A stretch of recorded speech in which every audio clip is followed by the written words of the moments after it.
Hey folks, Babbage here. We're in the long dark. This is the start.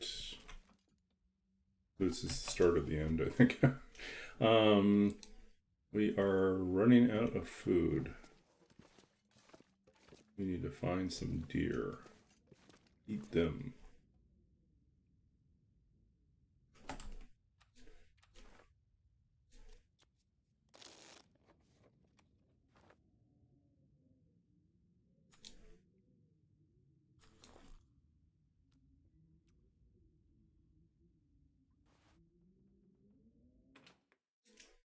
Let's see what we got out here.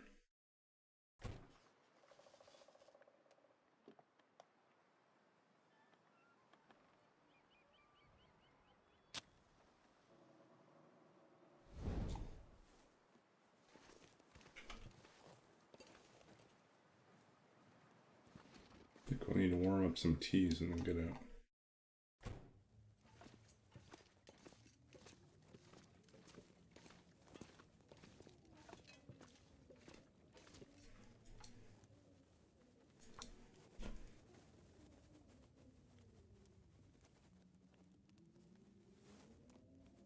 Come on, little fire.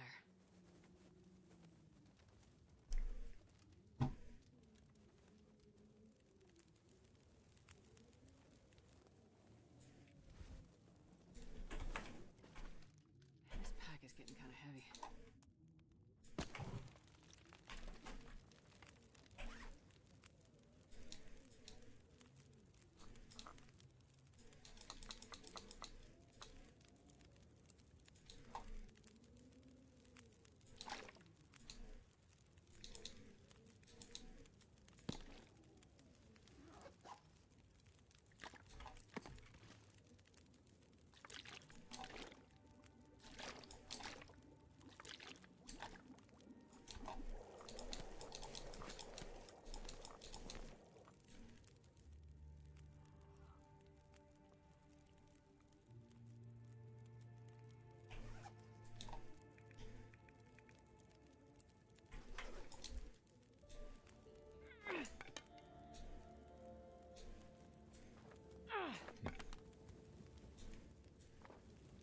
Yeah, I'll have to do.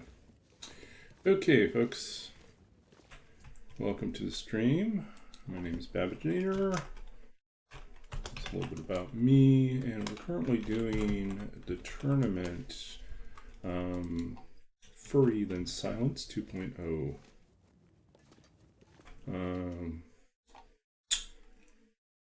Organized by Chef Maria.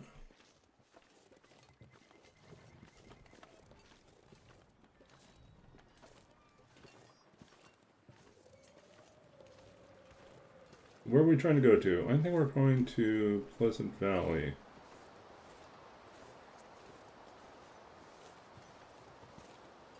I'm not sure I can carry much more.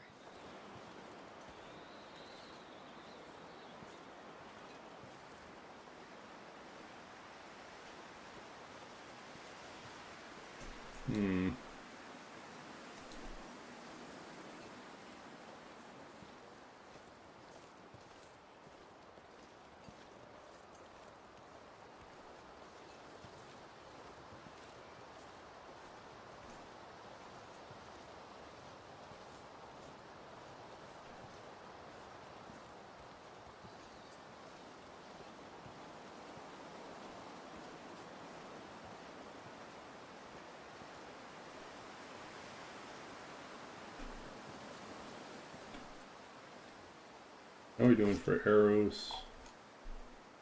Still have 16.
Oh, we got a wolf.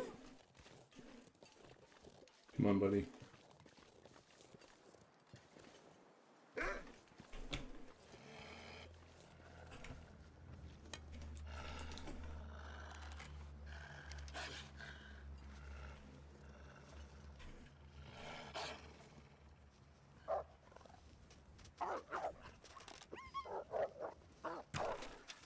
He's gonna run off. Didn't get a good headshot. Moved around too much. Take a few days off and suddenly I'm a terrible shot.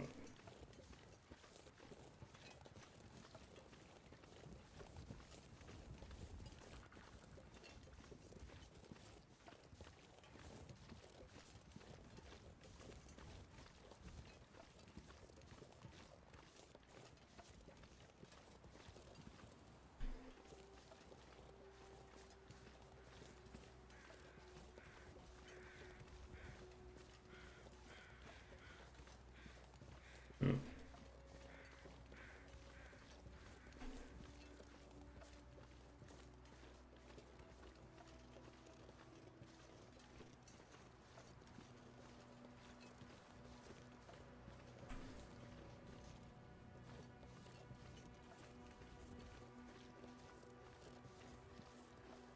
That guy's gonna die in some horribly inconvenient spot, isn't he? Figures.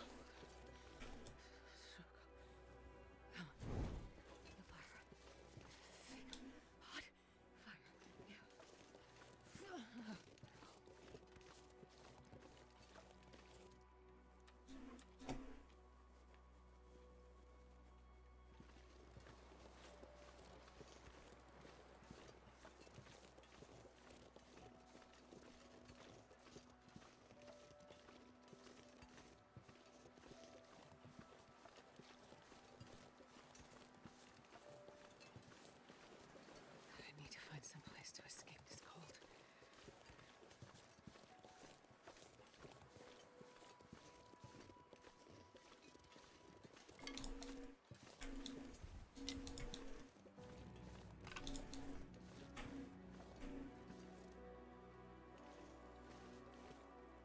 Hmm?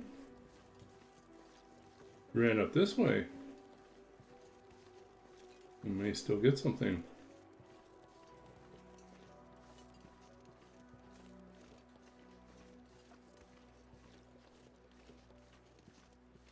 We haven't looted these cabins yet, so we'll do that and see if we can find some extra food.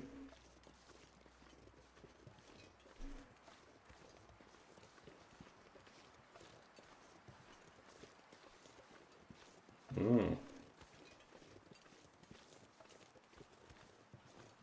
Wait. I'm so cold, I'm warming up a bit.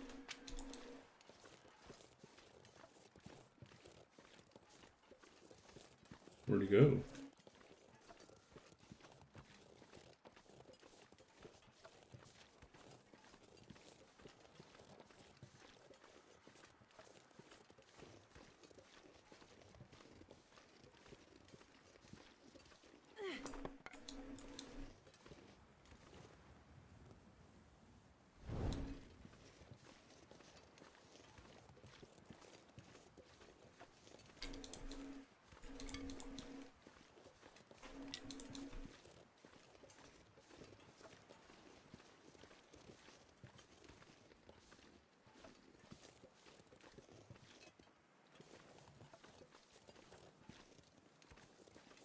Hmm, here he is.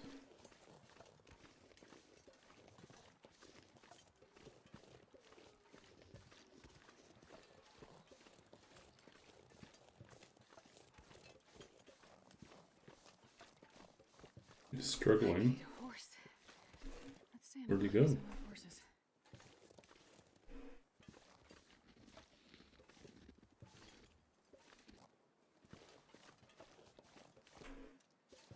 And he just clipped through? What happened? Oh.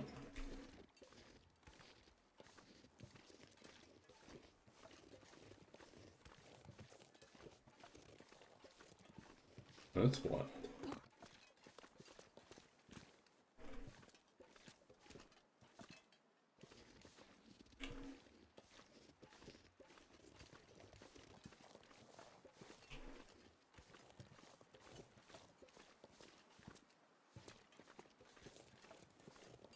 No idea.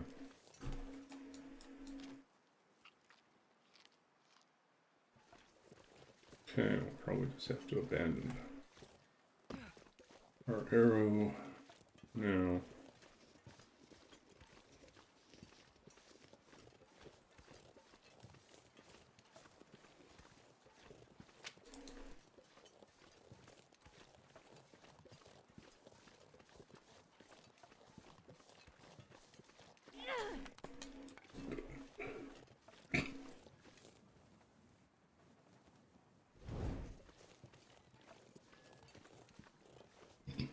Well, we should at least wait for the credit, right?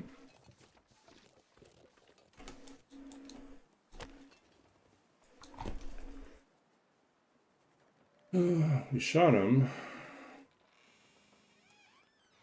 So what are we at currently? Come on, little fire.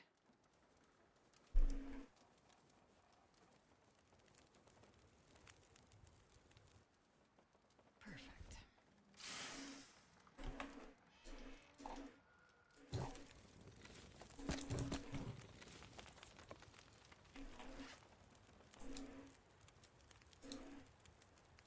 You know, I can think about his food.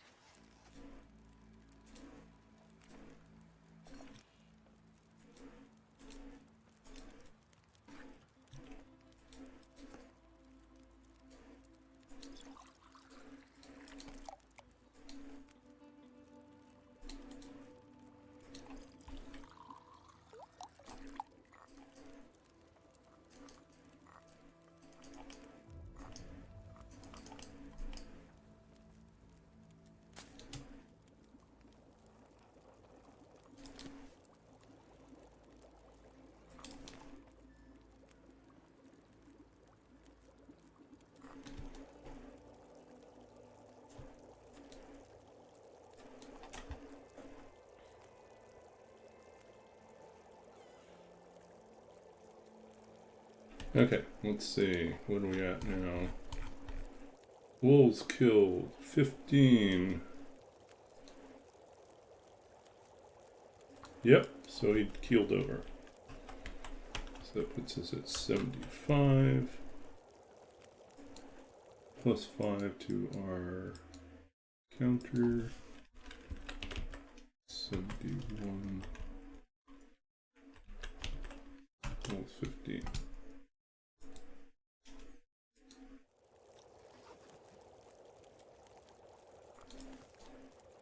Actually, I should leave these guys down here.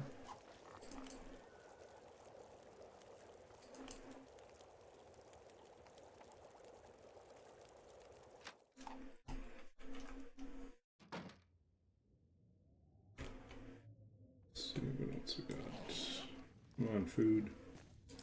Oh, we got a little bit of food.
Strike out. Nothing. Okay.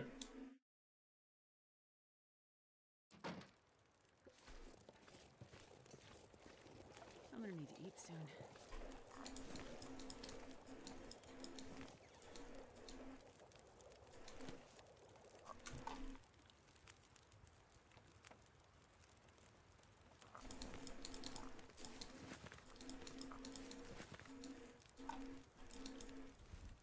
Wonder if I can drop any of this gear.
Yeah, I think we'll be able to finish this run. I just don't think it'll be a stellar run.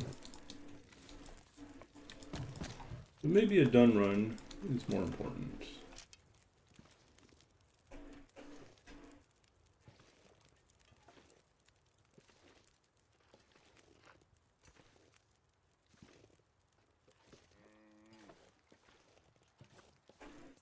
And solve our food problem here.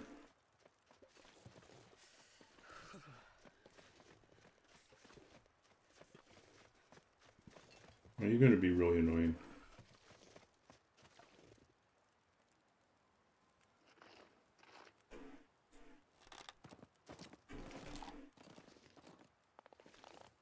Figures. It was going to be a bad shot anyways, right?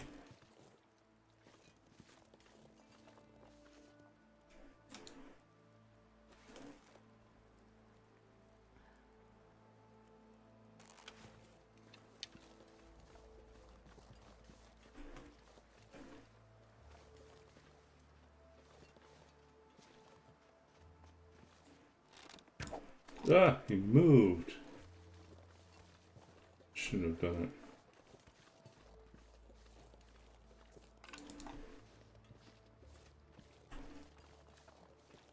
And he's not coming back now. He's gone.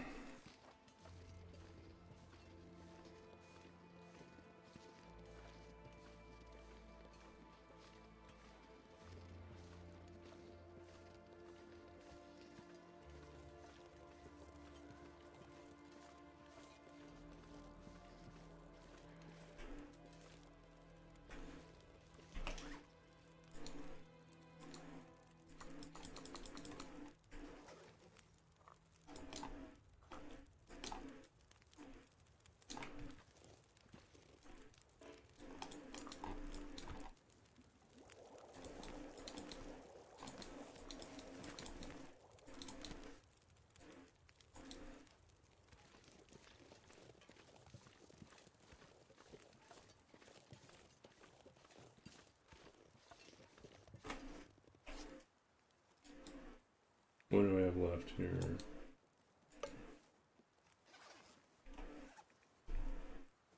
$15.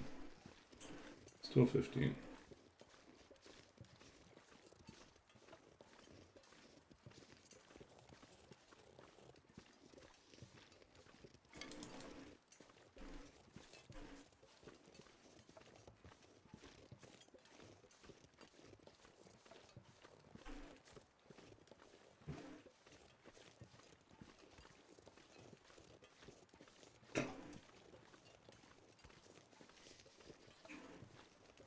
So, welcome to this Saturday night stream.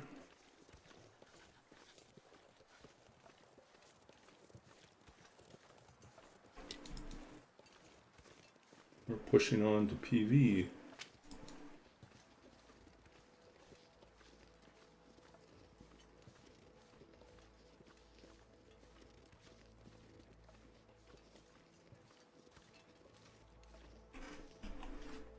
Double check we have everything.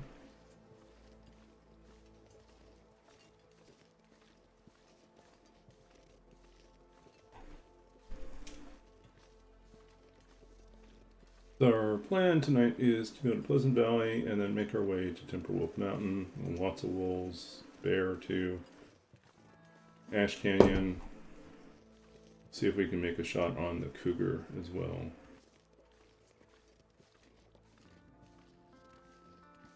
I think we'll do Cougar last, since it's the most dangerous option.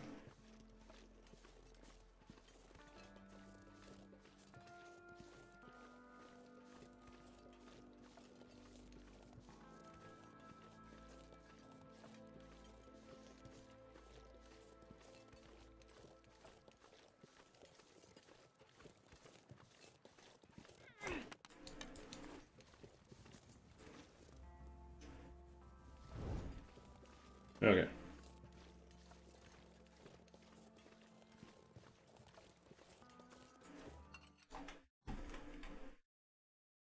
This pack is getting kind of heavy.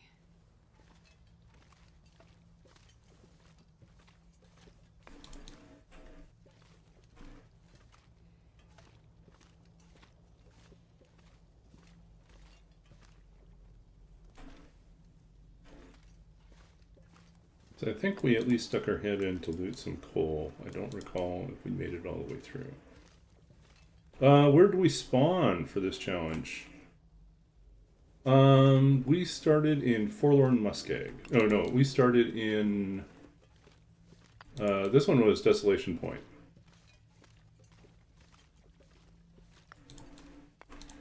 Right? I think that's the case. Desolation Point. Yeah. It started off pretty well, honestly. Let's see. Day 0, we started off by finding matches at the Riken, which we don't usually find matches there, so that was kind of a bonus. Bedroll, Pry Bar, and more matches at Hibernia, which are pretty much guaranteed. So that was day 0. We started off fantastic. By day 4, we had the Hacksaw. Day 5, we had the Hammer. Day 6, we finally found a maple sapling, and that was kind of frustrating it took that late. Day 9, we foraged. Day 14, we had our bow and some arrows. So that's kind of what we're doing. But welcome in, Deathcloud. Are you also doing the challenge, the tournament? Trees. Okay, we already looted this. Already did this. Okay.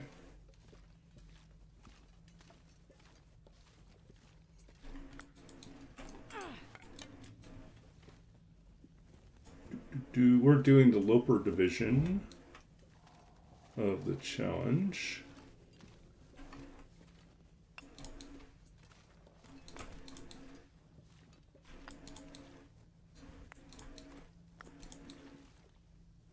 Let's see, I think we already got this. No, we didn't get all the way in here. Okay. So I think we only did the first part of the cave, and then we went back and did the rest of Coastal Highway. So, got all this to check out.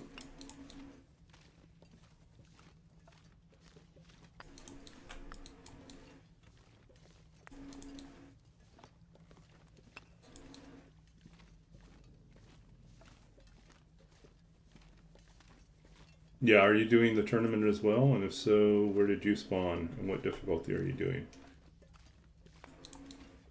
I'm not going to be able to carry this load for much longer.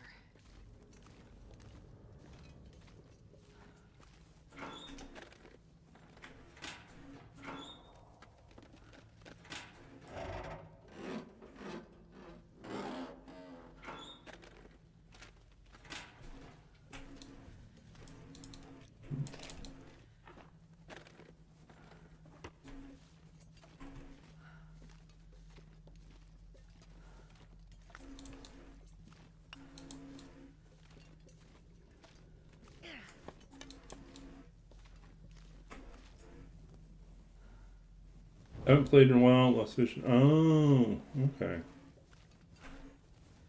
So just getting back into gaming. Well, hopefully your surgery went well and you're making a good recovery.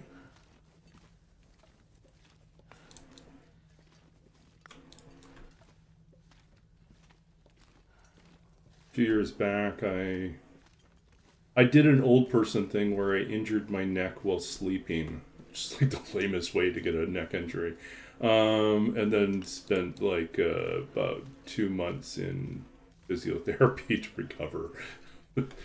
Anyways, it meant that I simply could not stream as much as I used to for a while, and then I eventually made a recovery. You know, it was then to do put me in the machine that stretches my neck out. Stretches the spine, but like it harnesses around your neck and then very, very gradually tugs your neck, and then acupuncture. They tried a little bit of electro needle stuff, and it really didn't make a significant difference. The acupuncture was much more effective than the electricity, so they didn't have to zap me that much afterwards. But yeah, like a traction machine. You lie down on the table, put your neck in this harness thing, and then they set the strength of they're really micro tugs, but they're just gradually pulling on the neck.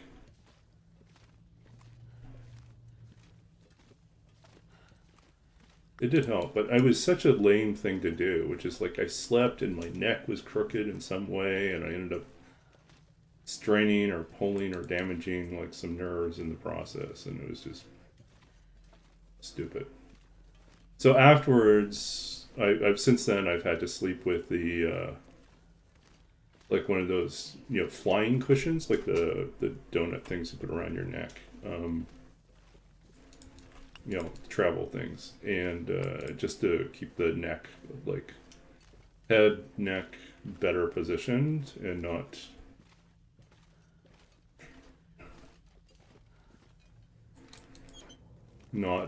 wiggling around too much in my sleep.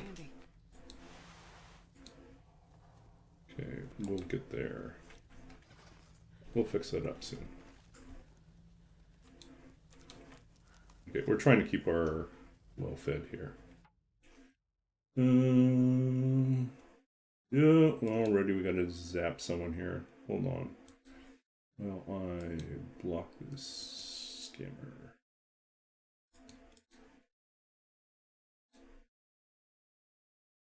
Okay, and goodbye. Goodbye, person who tries to sell me viewers. Ah. Oh well. We're doing well. Yeah, so kind of a traction machine thing. But yeah.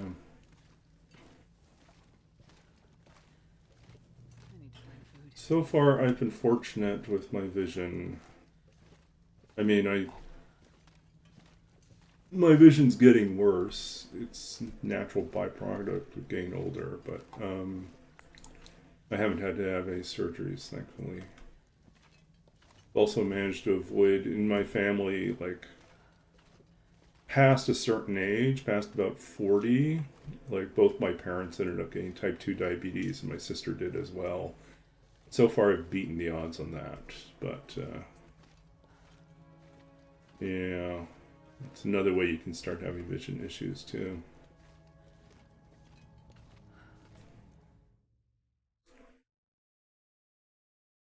I had a friend of mine, writer I know, who, yeah, we don't need 46 coal here.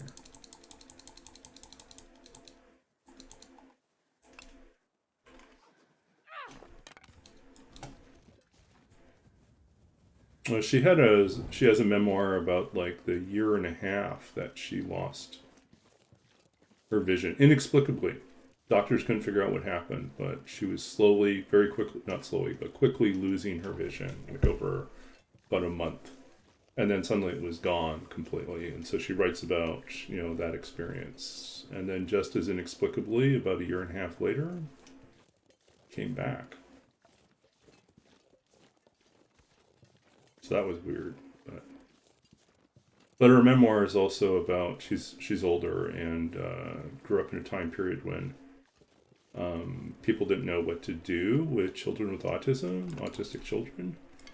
And so she had an older brother that her family ended up institutionalizing. And then she kind of writes about navigating sort of like in hindsight, sort of there's regret and grief around that. There's also like reconciliation, trying to patch things up afterwards. She writes about how, like, during the time of her blindness was also a time period when she had opportunities to see things differently than she did as a child. Anyways, excellent memoir, very well written. It's called The Seeing Glass by Jacqueline Gorman.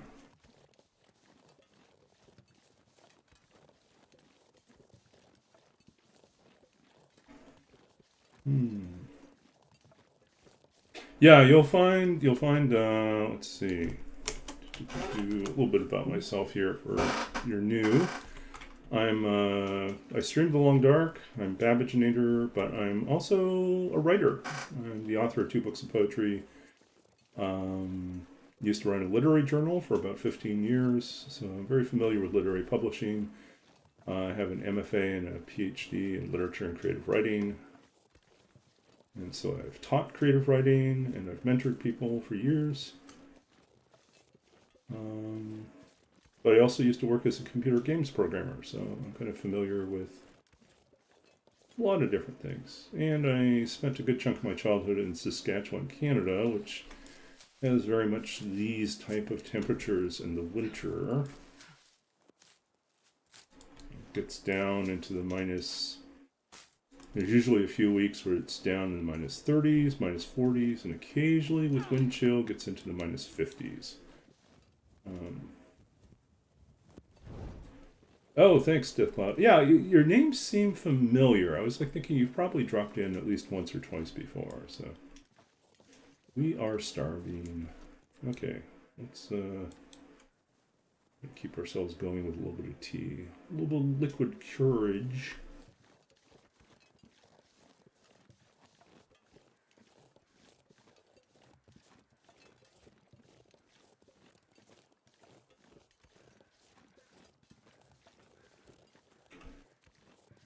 Okay, crows, where are you?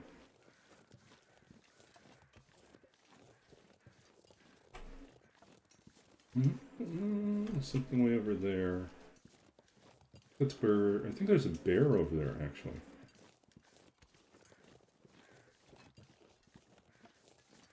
Well, thanks. That's awfully kind.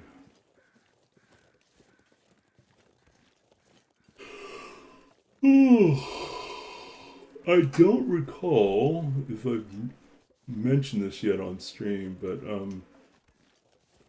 few weeks back I had submitted a short story, speculative fiction, kind of a sci-fi-ish, light sci-fi short story to Clark's World, which is a very prestigious sci-fi fantasy magazine. Who tend to report back within 2 days, usually. Usually it's a no within 2 days. About 75% of their responses are within the first 2 days. Really fast. So I submitted, not really expecting too much. I was pretty confident in my story, but also knew that they're very selective, so I figured it would probably be a no. And 2 days went by, and I didn't get a no. And then 5 days went by, 7 days. Day 9, I finally got the email from them, but it was at least not, it was basically, it was still a no, but it came from the editor-in-chief, so it made it out of the slush pile. So that was good news, So for the first time sending that particular story out, that's good. It's very good. So.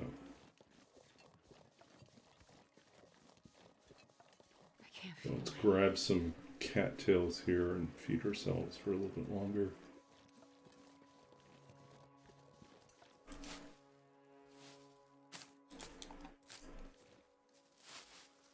We are going to need to find a much better source of food. Oops, we shot a deer, but, well, actually missed a deer. We had tried hunting a deer earlier, and the deer got away from us. Hey, good to see you, Roller. We made it to PV.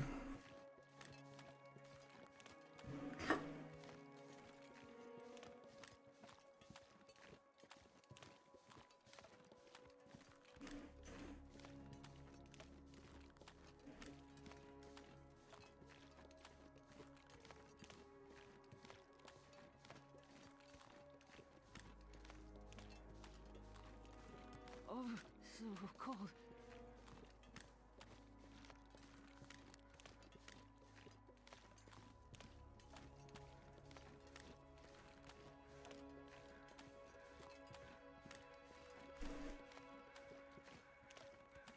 So I was at a meeting earlier today with some other people, and they said, "Hey, share with us." We were going around in a circle introducing ourselves, and they were saying like, "Tell us something good that's happened to you. What's a small victory you had recently?" And I said, "Well, it's not a small victory; it's a near miss." And I told them that the story had made it out of the slush pile, which I consider like a small victory. Just like if you get a personalized rejection note from the editor of the journal, that's definitely better than a generic no.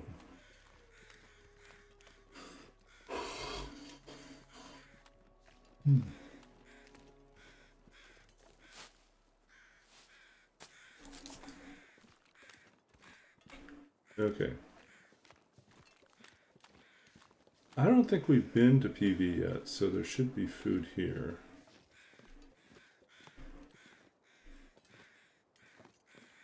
Go find our way up here.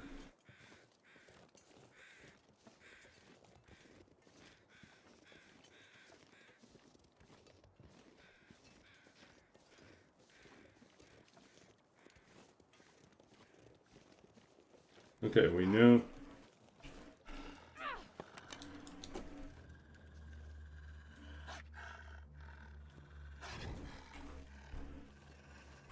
No, we got trouble already. Let's add to our counter here. Come on, guy.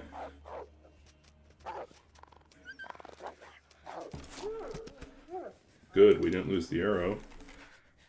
And if we want to, we can eat this guy too. But let's get some real food over here. Oh, we should update here.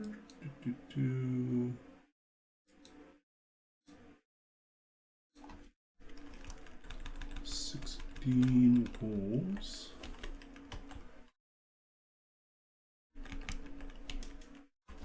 And 76.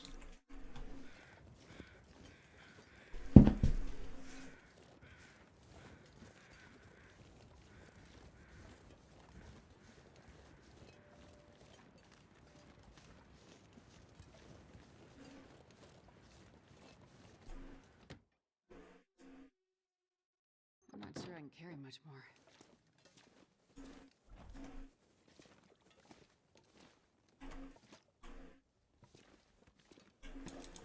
Okay, oats.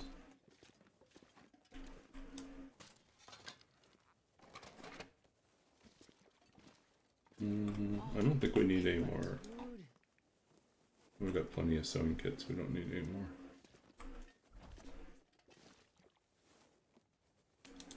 Potato.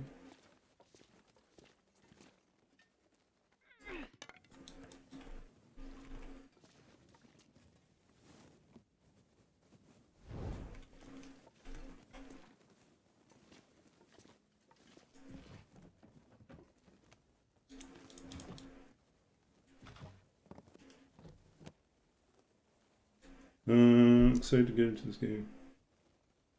Learned I can't shoot a bow with only one eye.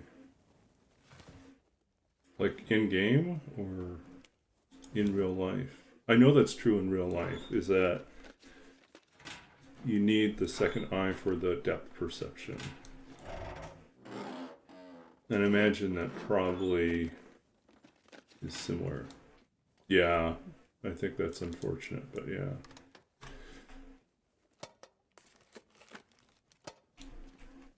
You just need the cybernetic eye. That's what you need, right? Get yourself a robot eye. I wonder if I can drop any of this gear. Robot eye.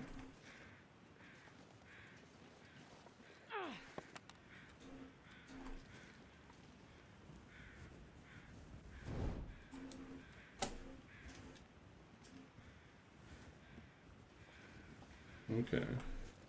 Did I say I hate being cold? Or does it really do?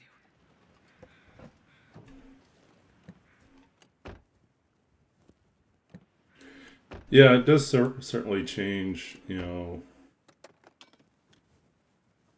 both. Yeah, I mean, that just kind of, it's a pivot, it's a change.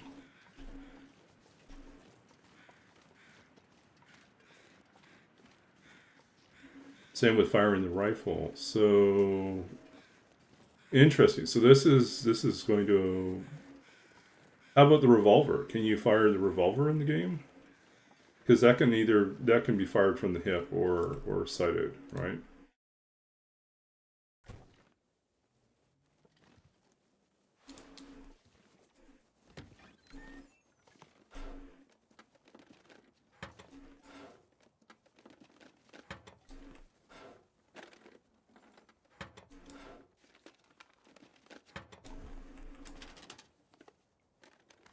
I think I can use this.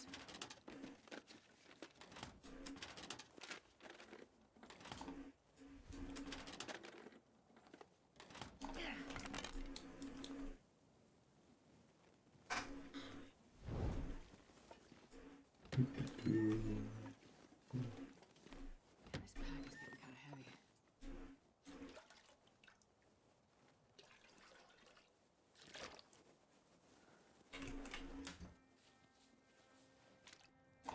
Nope.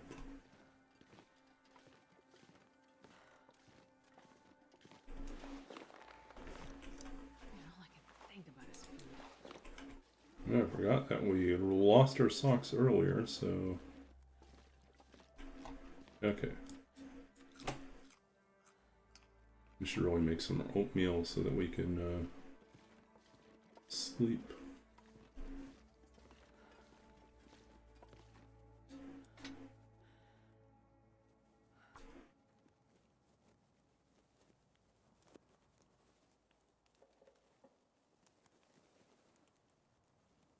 Come Yeah. on, come on.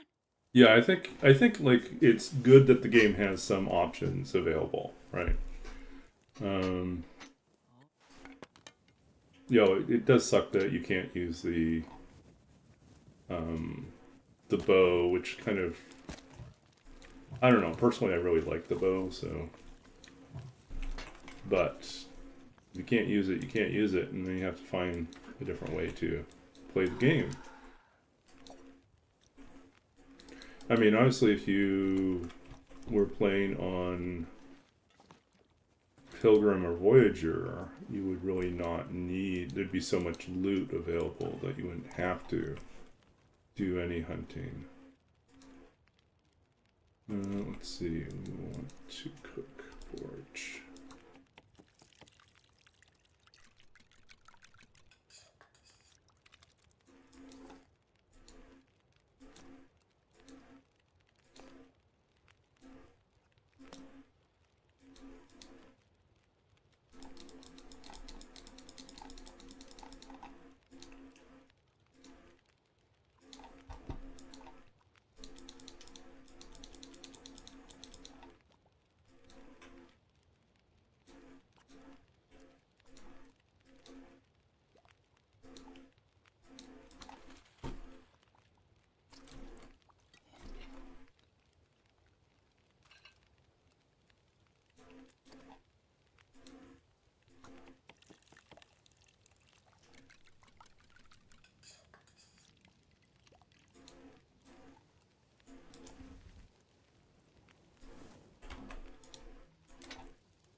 I was supposed to play in a D&D game tomorrow night, and I just got word that it is not happening because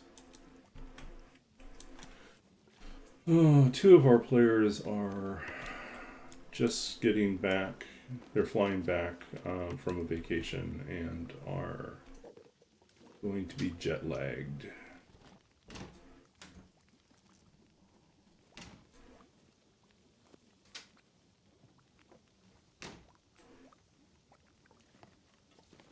Yeah, I think it's also, you know, you got to balance. You don't want to eye strain, right?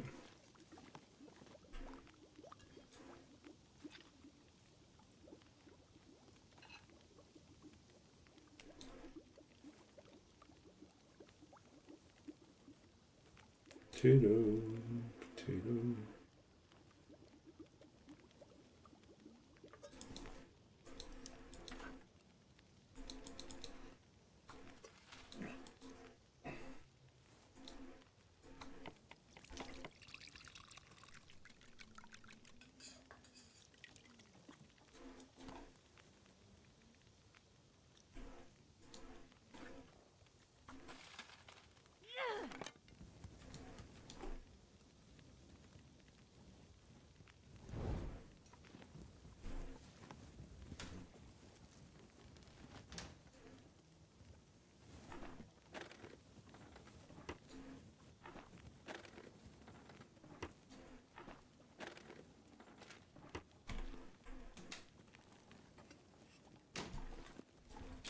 So yeah, so tomorrow night I haven't decided. I might be on.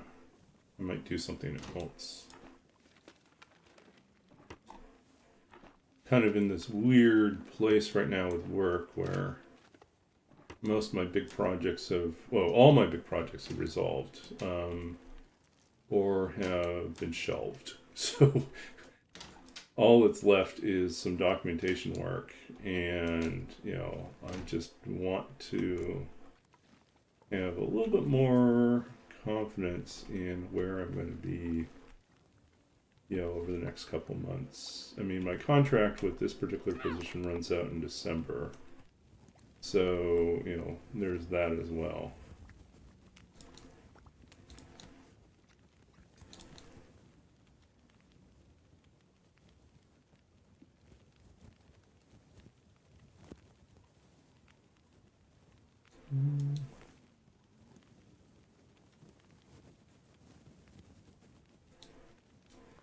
So I'm waiting to hear back on one job application. And then if that one, that's my top choice. If that one doesn't happen, if I don't make it to the interview stage, or if I don't get the job, then I'm going to have to hustle to find something else if I want to stay in the area. It's a little stressful. Hope nobody needs this anymore. I have some possibilities, right? Like I know I match the profile for if I want to take a job teaching, like tutoring in you know, a high school tutoring service of some sort. There's a lot in the area because of the high Chinese population. This pack is getting too heavy to carry. Where they pay well, and I would probably focus mostly on English literature and essay writing and university prep. But I just finished a degree for library science. I want to work as a librarian. That's my top choice. I would prefer not to take these other type of jobs, but they might be the only thing I have because of the market right now. So.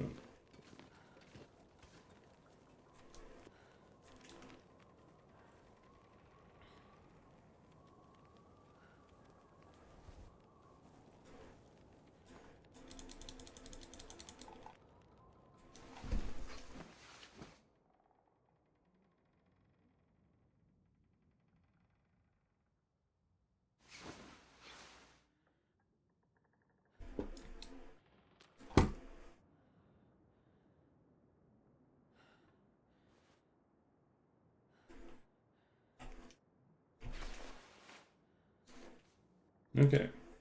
Ski jacket. Simple parka, ski jacket. They're about the same.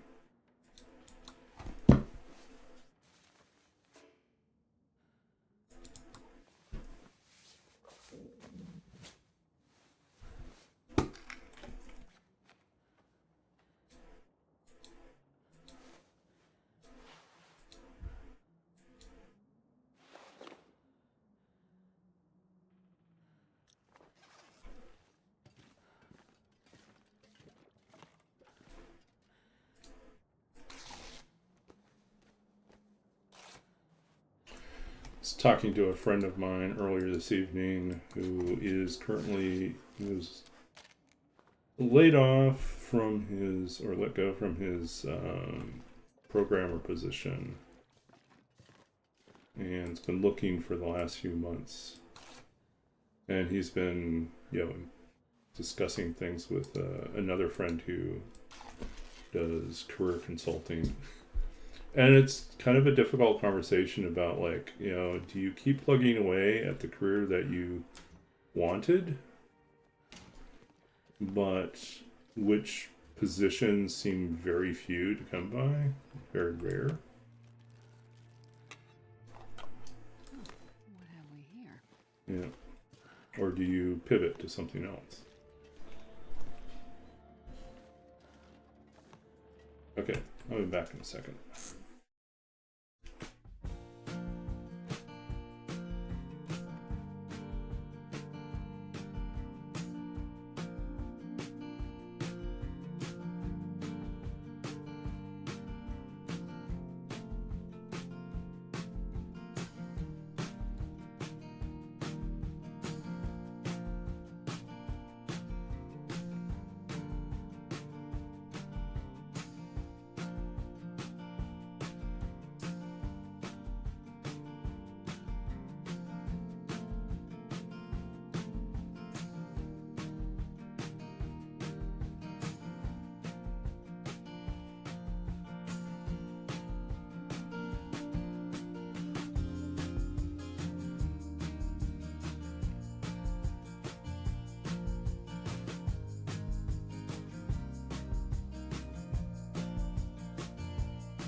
Okay, folks, we're back.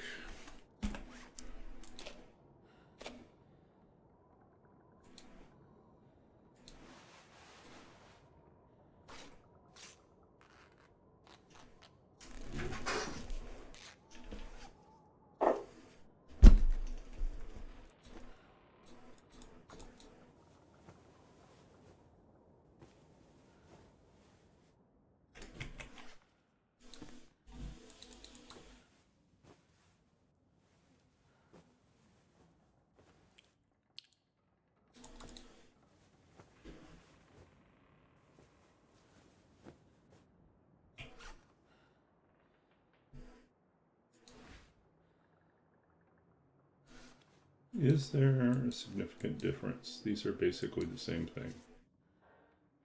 I'd eat anything right about now.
Let's see. Feels good to finish out the Not gonna year. carry this load for much longer. Move to Nova Scotia.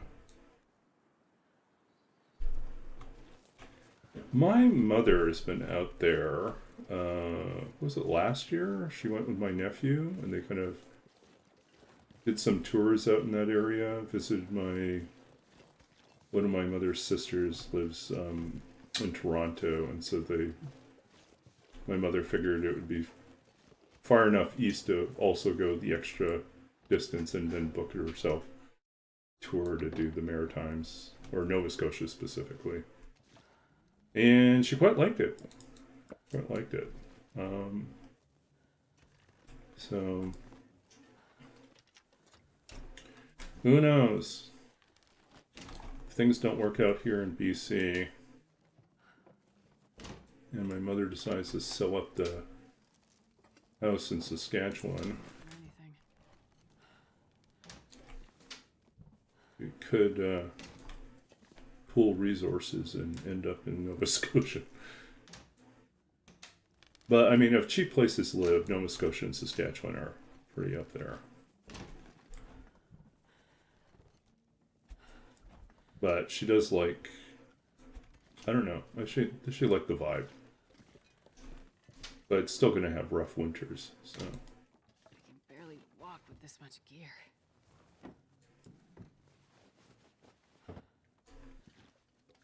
Yeah, I think that's definitely... They did overall.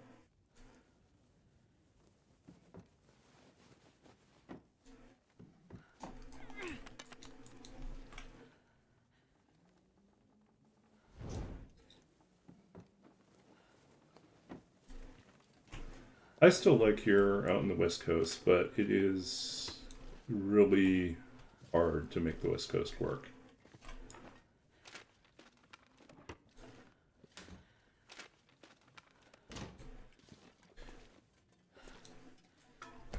You know, if I get a position with one of the universities out here, then it's at least a little bit more viable.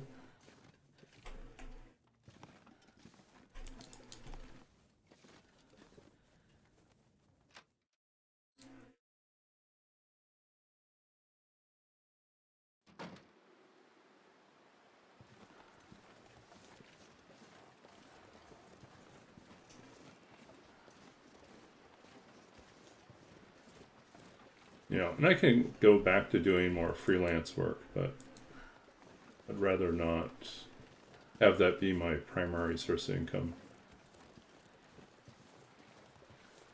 I even looked at, like, It's getting too heavy you to know, carry.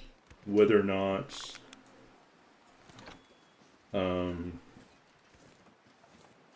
I looked into, like, could I make a go at being a professional DM for like online D&D for people. But most of my research has kind of said that, you know, starting pay for that is pretty low. And it's hard to have a full enough roster to really... You have to put in some time before you're really going to have enough clientele to really justify going to making it your main source of income. You can't just jump into it.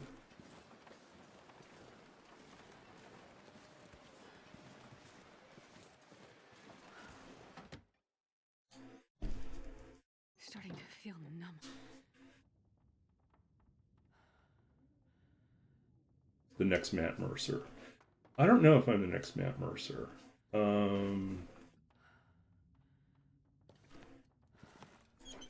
I don't think so. I think Matt Mercer's a unique individual. I think in terms of style, I might be closer to a Brendan Lee Mulligan. In the sense that I tend to build a lot of stuff on the fly and expand things. Jesus, this is cold. You know, Mercer loves planning and plotting everything out and having very detailed notes and world building. And then Brendan Lee Mulligan, you know, is kind of documenting as he makes stuff up. It works, I'm not but going to carry this load for much longer. it doesn't work for everyone. I have a voice. Oh, okay. I think the best games I've run have been sort of a hybrid, where if I have time and energy to sit down and write a few descriptions, see if I can give you an example here in a second. We'll do a quick looting of this place, and then I'll give you an example of one of the dungeons that I had time to actually write out descriptions of a lot of the rooms. And so then it gave me a chance to be a little bit more theatrical. Like some of that stuff I can do on the fly, like just improv it, but it is nice when it's written out. Let's see if I can pull something up here.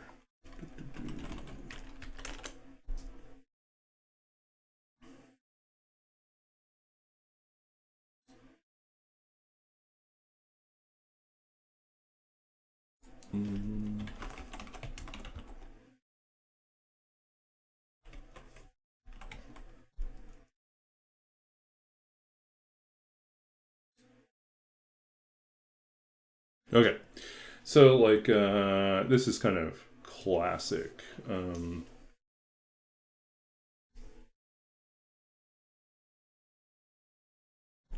This was for a lost temple of Orcus that kind of featured prominently in one of the first campaigns that I ran,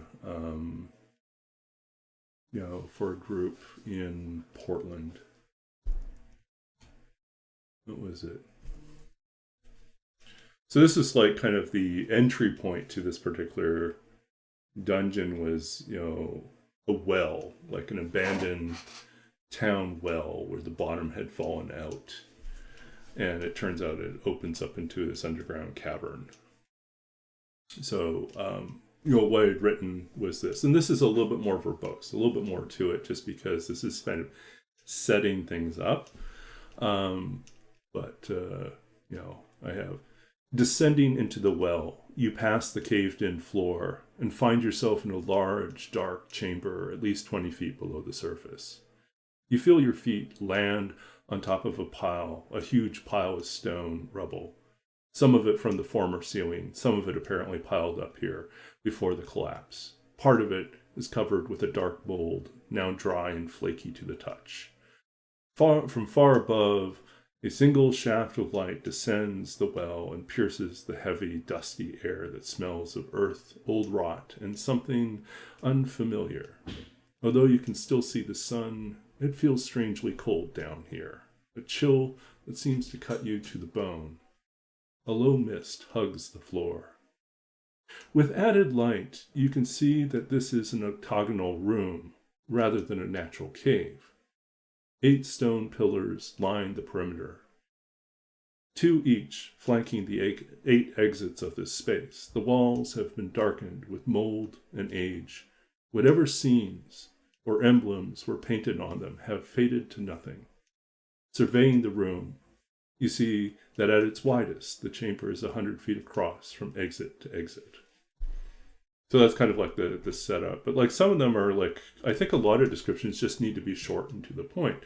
And so like they enter a guard room later on, and it's like, this was once a guard room. The remains of a desk, the stone frames of 2 beds whose mattresses have turned to dust, and a small pile of rusting swords and armor. A foul stench rises from 2 bodies which lie on the beds. And the bodies turn out not to be zombies. They're just old, somehow weirdly preserved bodies. So,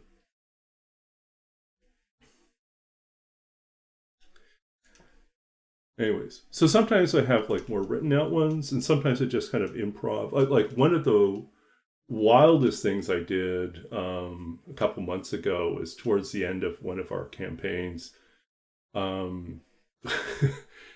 One of the characters ends up in kind of a psychedelic dream sequence, which what they'd done was they were a higher level cleric. They'd used a spell to gain some sort of a vision. They wanted to have a vision of what they should do next. And I decided I'd really, because they had kind of gone through extra steps to make it even more sort of dramatic, I decided I would really run with it. And so I just basically narrated off the top of my head this whole psychedelic like drug trip. This like it was like this whole acid trip.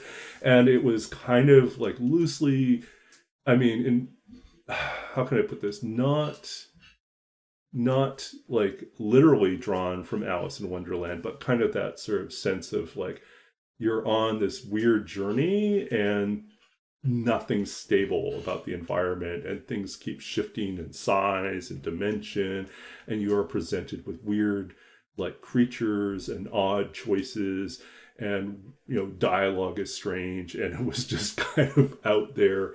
And like the bits and pieces that the character gathers along the way, like the things that they see, eventually all of which I'm just spinning right there on the spot. I'm trying to simultaneously find very subtle ways to point to possible outcomes or possible hints that might be useful for their final boss battle, right?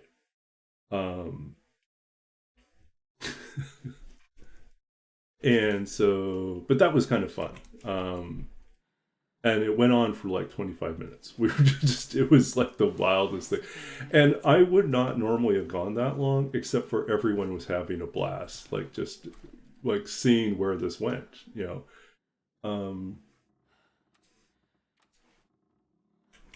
know what? Do we have extra cloth here? Let's do this repair. Stay warm, do the repair.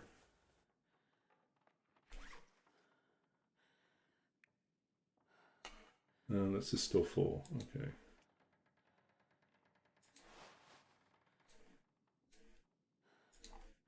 I can barely walk with this much gear. So yeah, I think when I first started DMing, I was still trying to figure out that balance between how much I could make up on the spot and improv and how much I needed to have prepped. And over time, I've realized that for me at least, a fair amount of, how can I put this? A certain amount of pre-game preparation in terms of thinking and notes allows me to be better at the improv, because at least I have the ideas floating around already, but I don't necessarily have them like scripted.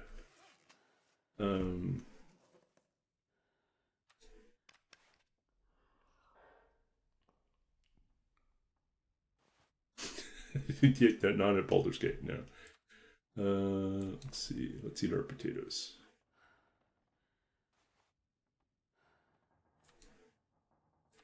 Weird fever dreams in D&D are totally wild. I love when things go off really weird, strange stuff.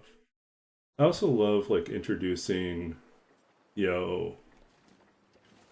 just like, how can I put this? Oddball magic, like stuff that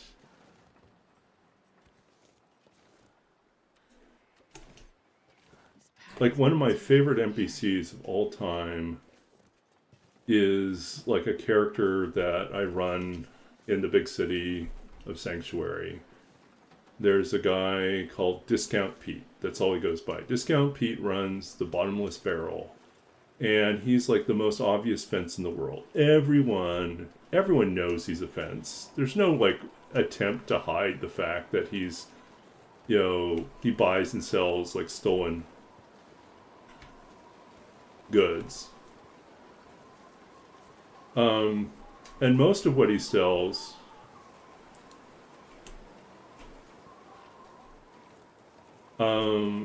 have dubious, like if it's magical, it's of questionable or dubious provenance for certain, but also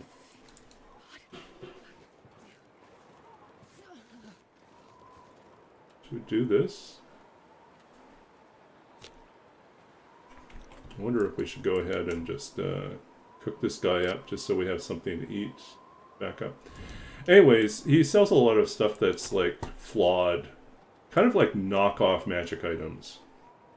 So you end up with, like my favorite thing that he sells is a wand of furball. Not fireball, but furball. Which produces a fireball-sized furball, which is actually slightly flammable. Perfect. And so, yeah.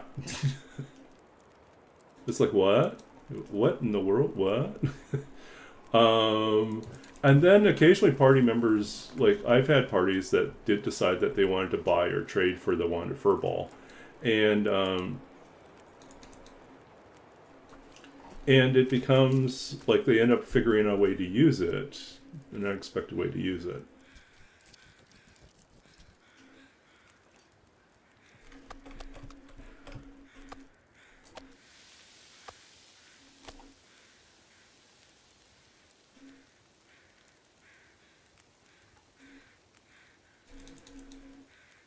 But the wand of furball, he has a barrel of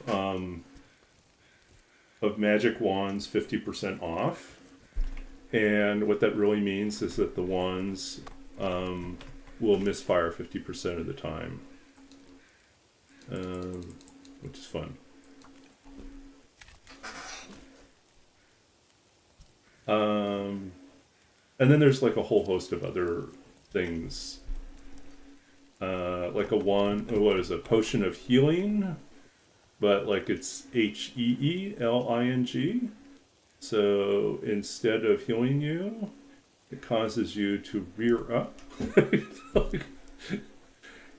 in a panic, like a dog, or like it's basically any magic item that you can imagine or potion that you can imagine.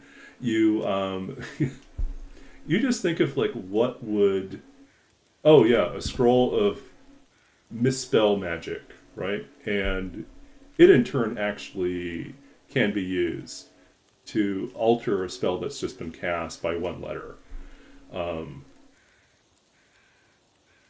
So instead of dispelling it, you actually convert it to something else. So stuff like that. Like, that's like the spirit of like Discount Pete's stuff, which is like, they're nothing. Yes, it's not exactly what you wanted, but maybe unexpectedly it's exactly what you needed. It's like,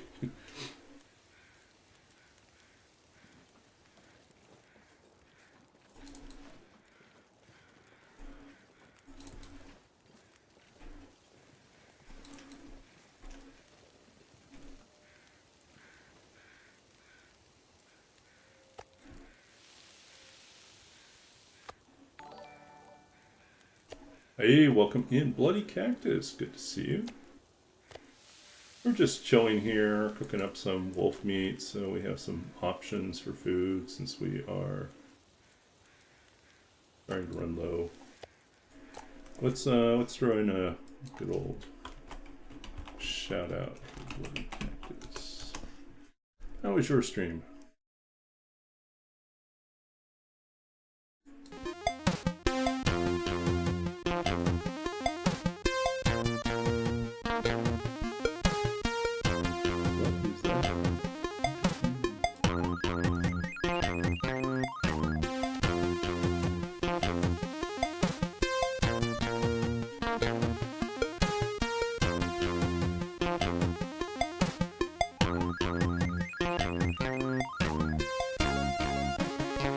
Alright, so this is a fixed version, so that's good. Last intro from Milton Mystery Lake. Learning quite a bit tonight. Okay. Ooh, but we don't have a super CPU. I don't know if anybody in the world had one. They were so expensive back then. We've been picking on wolves here. Oh, there goes Whizball. 16 wolves. Did we update that already? The visitors theme takes on about. 16 wolves. Okay, we already updated there. Yeah. Slow progress. Yeah. Really, that's where we're at. We're on day 33.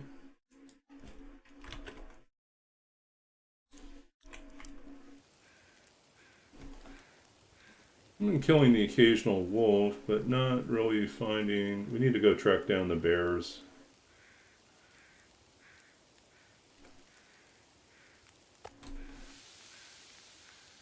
But we've been also trying to stay well fed, and that's proven a little bit challenging.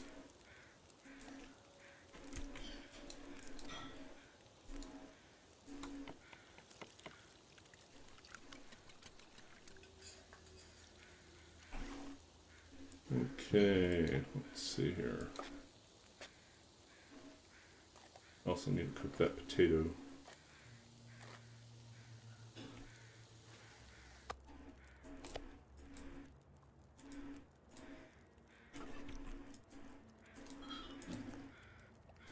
Potato.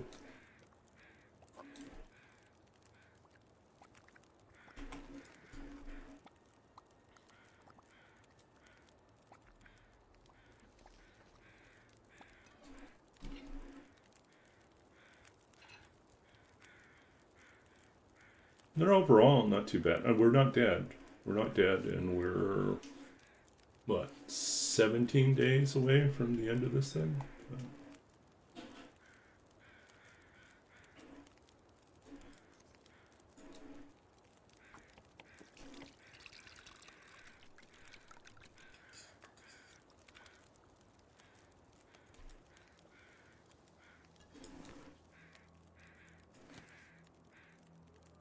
I'm not going to be able to carry this load for much longer. Let's see, how many torches do we have? We could afford to take a few more.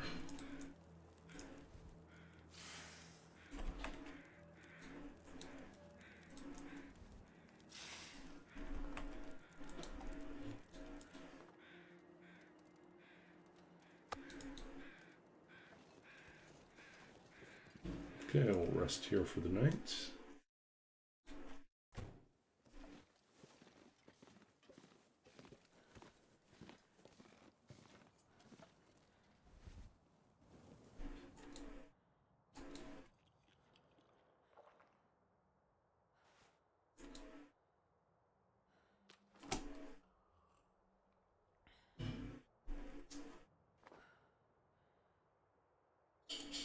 Milton to Mystery Lake.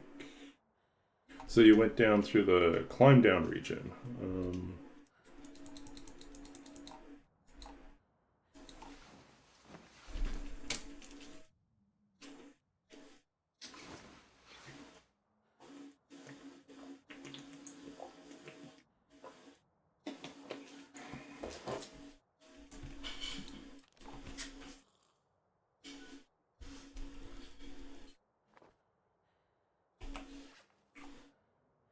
see. This much Drop clearer. that.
Yeah, so I think we're on track to finish this run.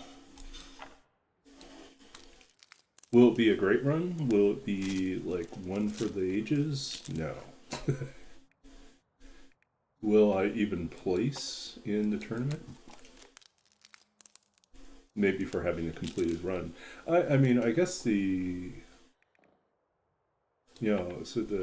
one strategy could simply be get a completed run, because people racing to get higher point runs sometimes end up getting into trouble.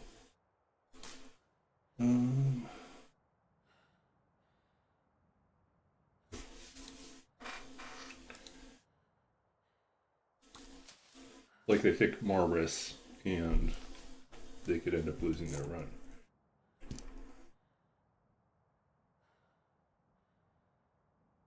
Okay.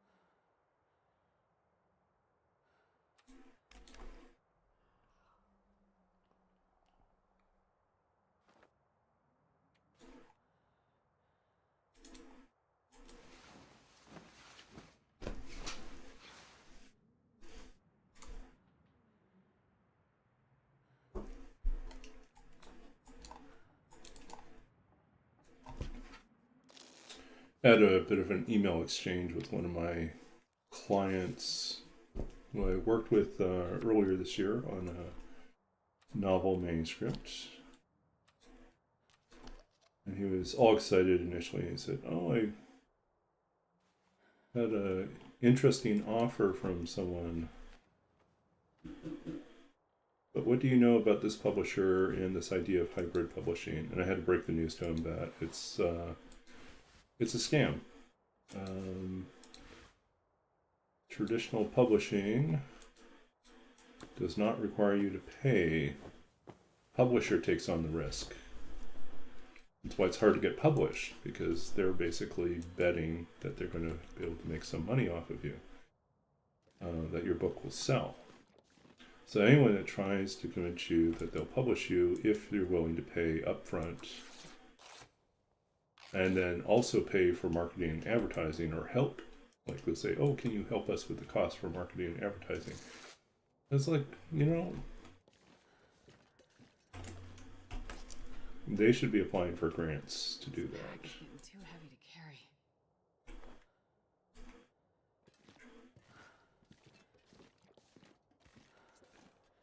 Or they should be using their revenue and then smartly decide who they're able to publish and how they can support them.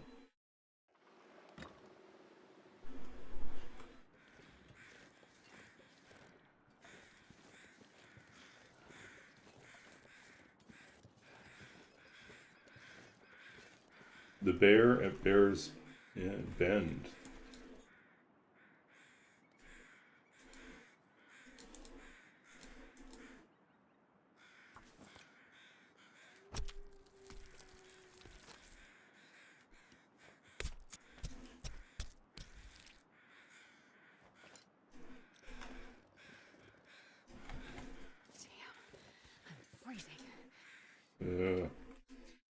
We haven't been over.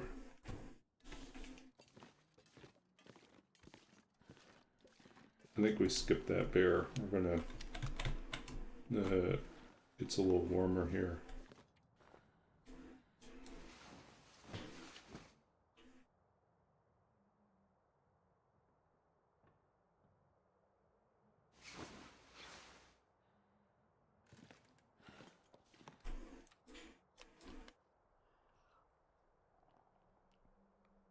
Some bears are easier to hunt than others. I'm not sure I can carry much more.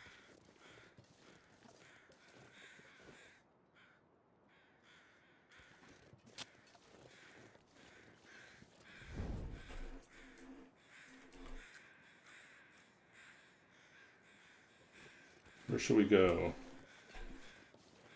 I think what we want to do here.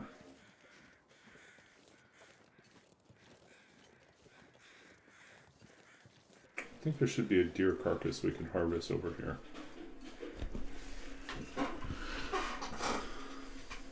But also see if we've got the wolves over here.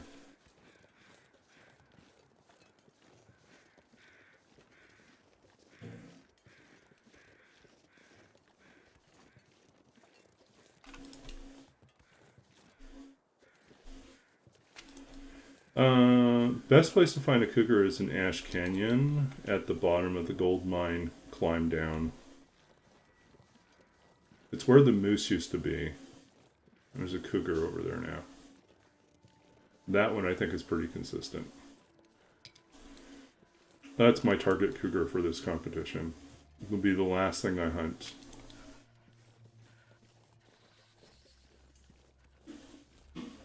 Big finale.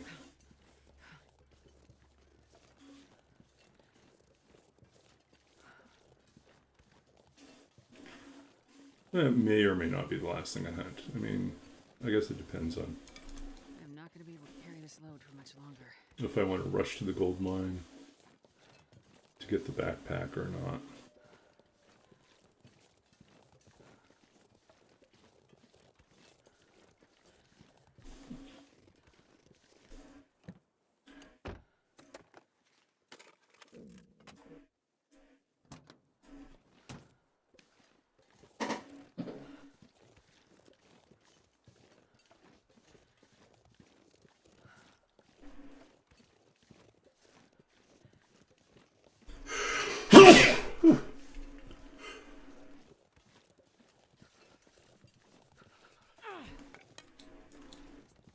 There we go.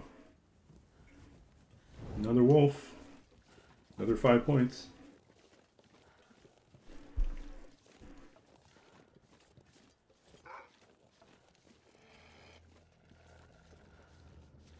Okay. Thanks for moving into position. Hey, come on, Bo.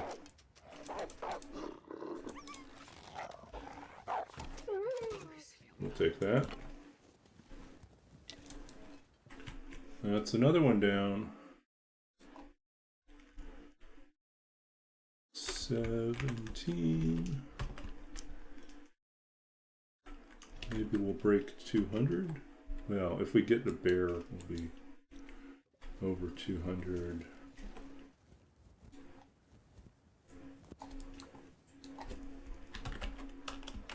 Oops, 85.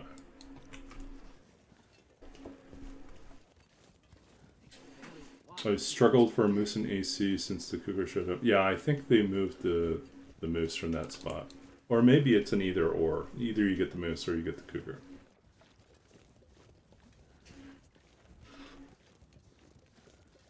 I know you can find a moose in Desolation Point fairly often. There's a couple spots. I mean, it still shows up on the bridge, but it also shows up on one of sort of the, you know, kind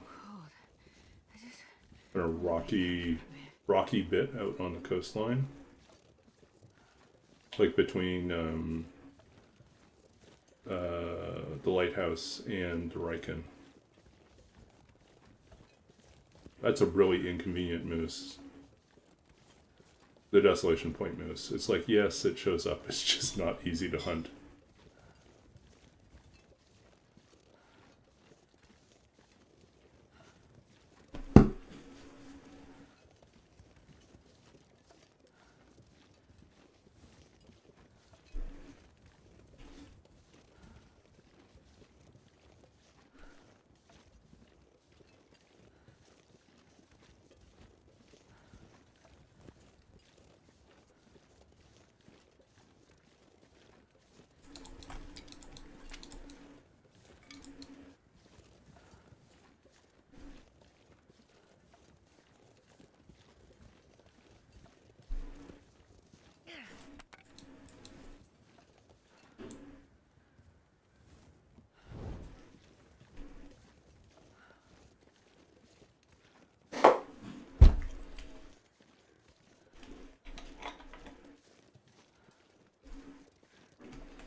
I don't think there's any point in getting another moose sapling, so we're moose sapling, maple sapling, moose sapling. What is that?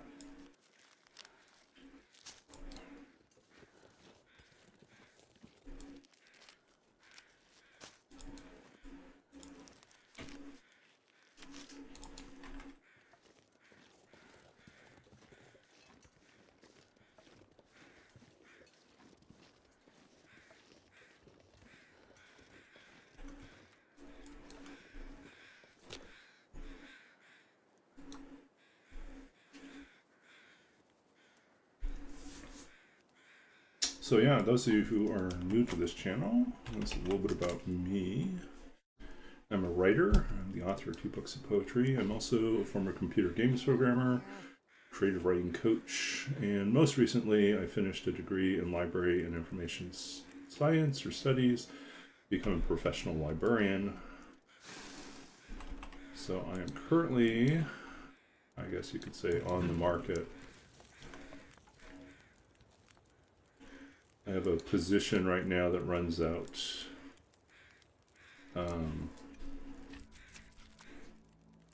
in December, and I'm currently waiting to hear back on another one I applied for that will take me, will run 10 months, 10, 11 months, maybe a year. So we'll see. Nice to get something. Otherwise I have to pivot and either change the type of library work I do or focus on something outside the library for a little bit until a library position shows up.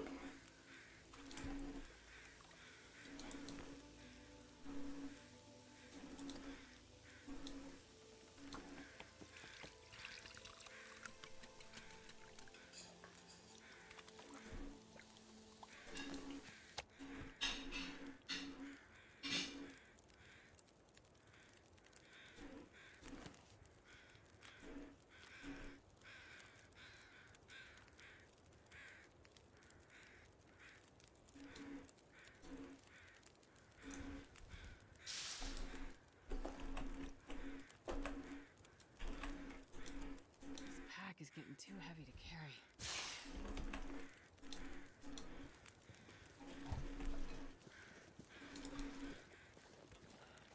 Okay, let's see what's in the cave, and then we'll move on.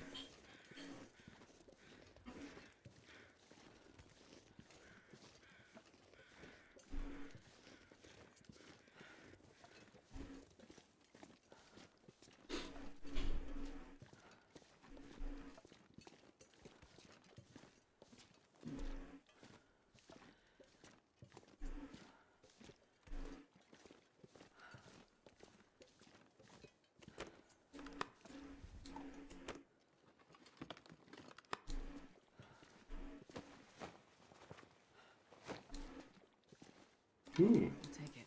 we'll take the maglins.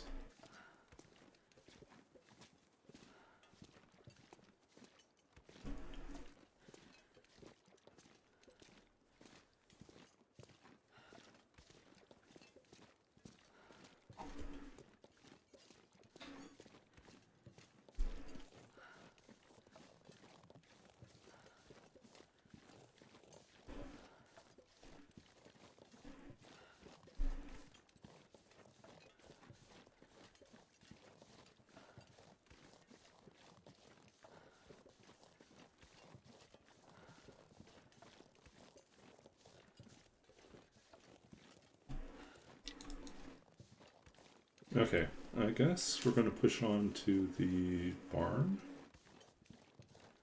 Rabbits aren't worth hunting. It's too much effort just to get 1 point.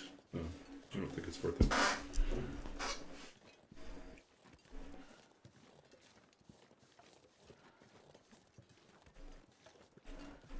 Oh, I thought I heard deer, maybe?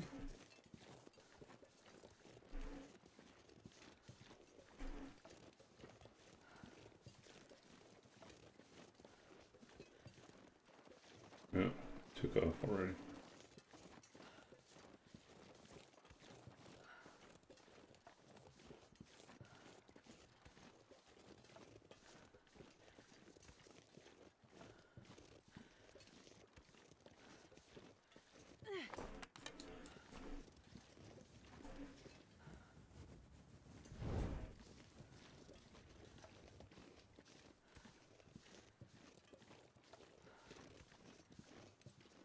Yeah, this is by no means the fastest run.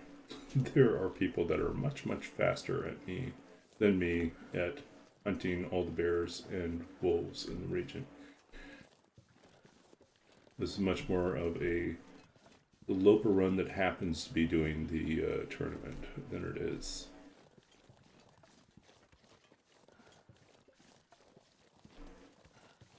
An attempt to like do my best.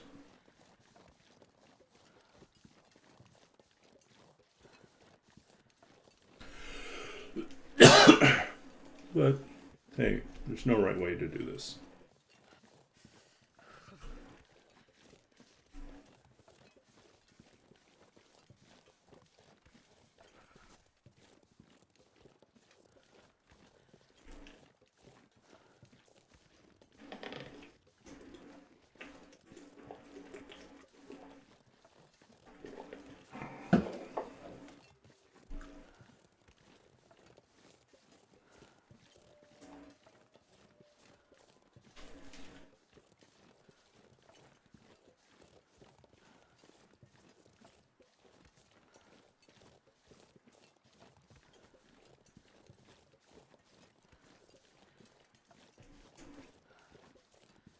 If anyone's wondering why our clothing is still, well, it's getting better, but why we still have only one sock and crappy gloves, it's because we had better clothing and then we got mauled by a bear who destroyed almost everything. So we came back from that. A slight miscalculation in timing. I paused a second too long and the bear got me before I could get into a better position so I couldn't be clawed by the bear.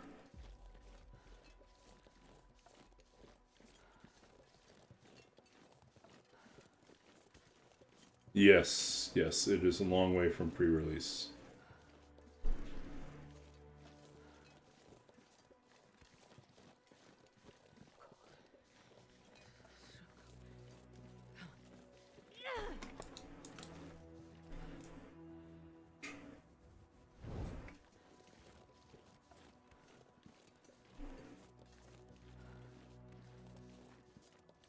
Come on, wolves.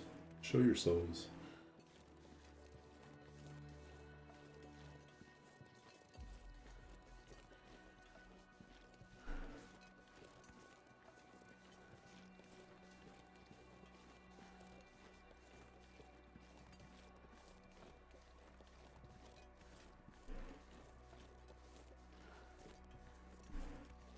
I think the original Carter had the scruffy in the dam inside the building. That was terrifying.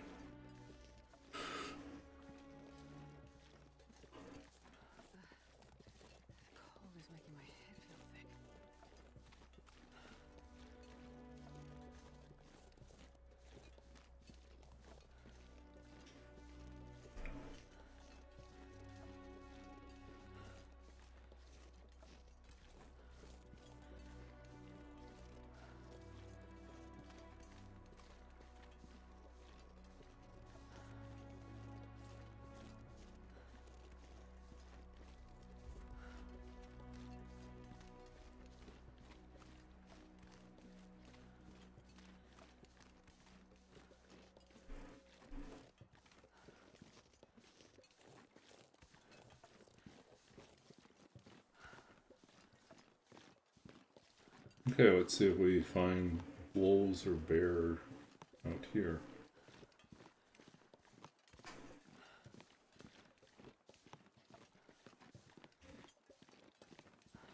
But yeah, PV has a number of possible bears, so let's hope we get some of them.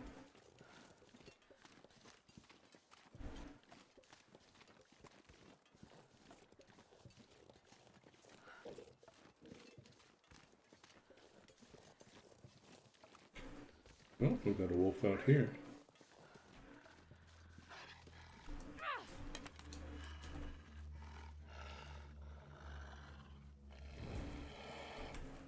You feeling lucky, punk? It's a goddamn freezing.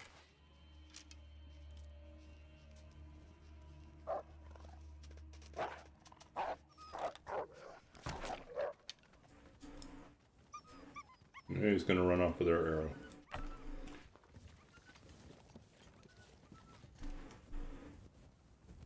Yeah, we're not gonna see our arrow again.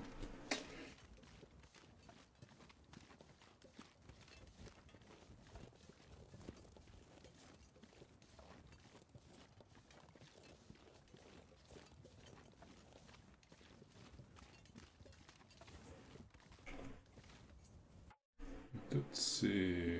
Well, we'll wait for him. He'll drop eventually.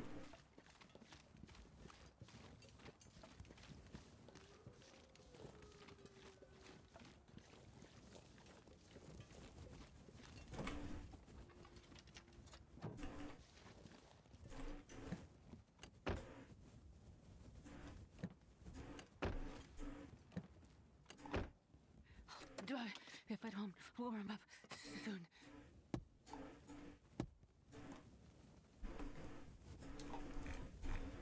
Wolves.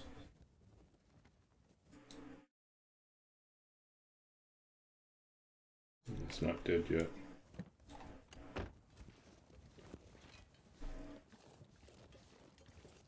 Wait. I'm so cold. I'm warming up a bit.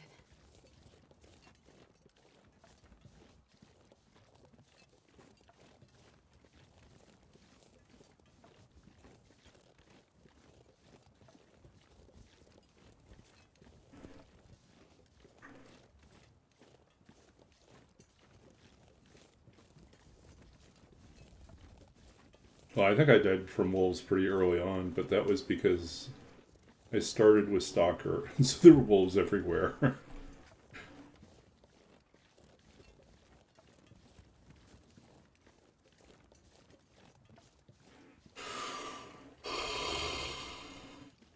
Ooh.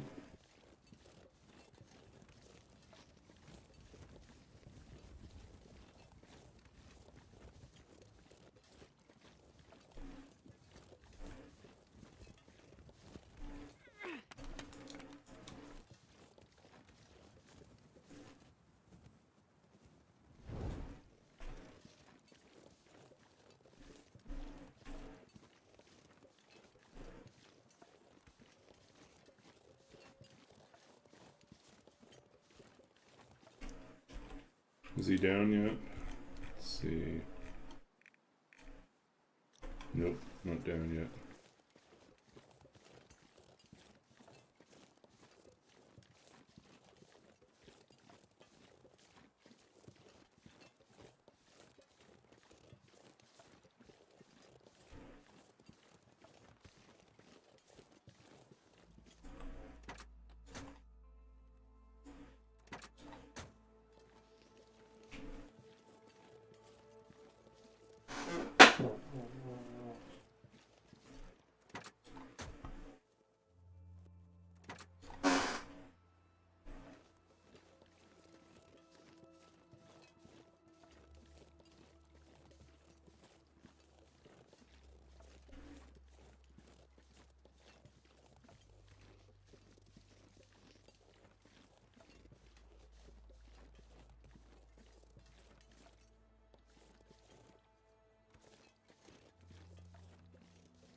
Yeah, I came in late early access, or like late beta, maybe about 6 months before the actual release of the game. So at that point, there were a lot of things that were already mostly working. But there was also a lot of changes.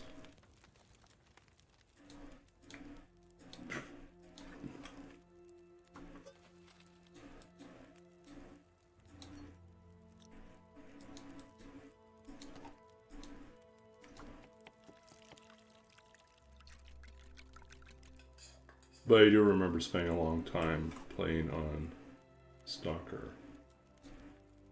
And I played a long time in Stalker once the game launched as well.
Yeah, I knew it was a game I was going to be coming back to, and even though I took a break from it, I did come back, and I just fell in love with it again. And you know, it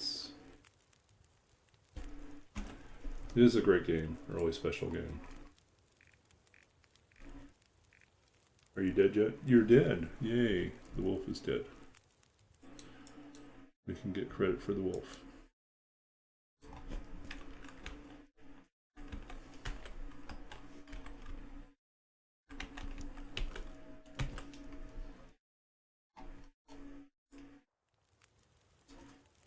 Day 34. Okay. Oops.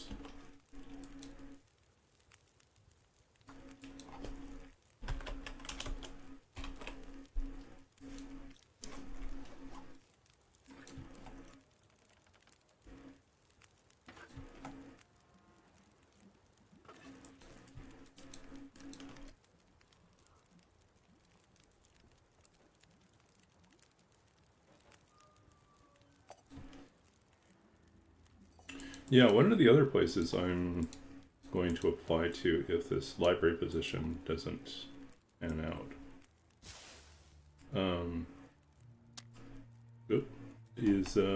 is actually to Hinterland. They have a pretty open process for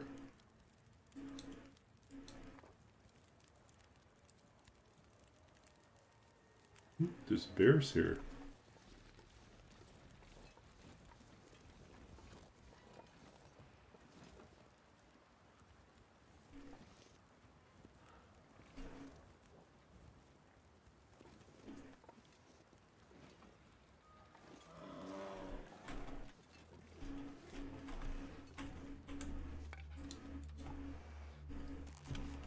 Okay, come on, guys.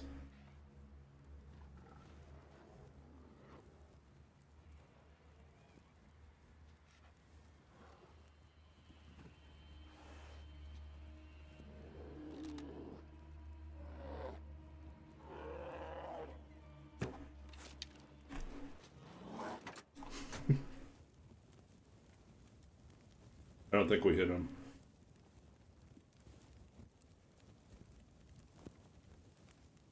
I think I went short.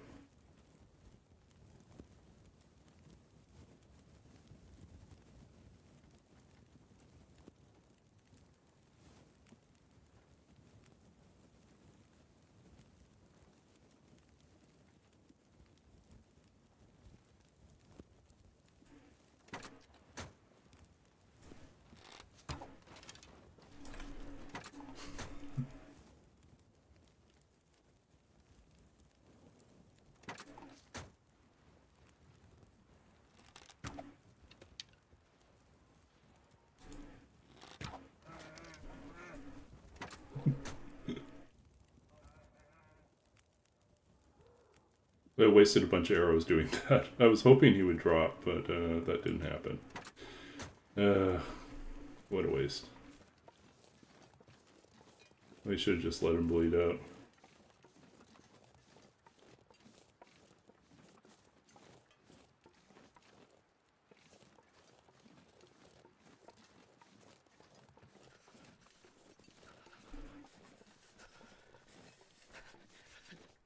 Where'd he come from originally?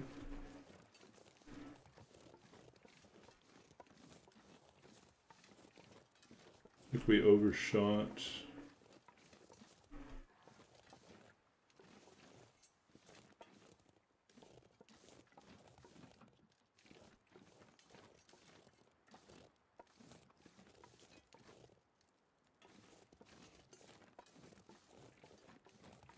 Feels like night is coming.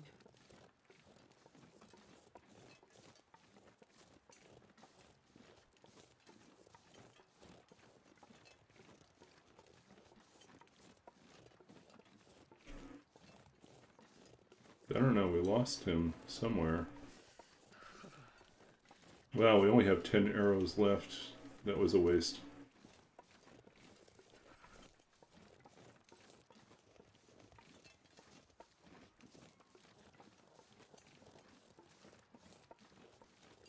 We'll see if he comes back.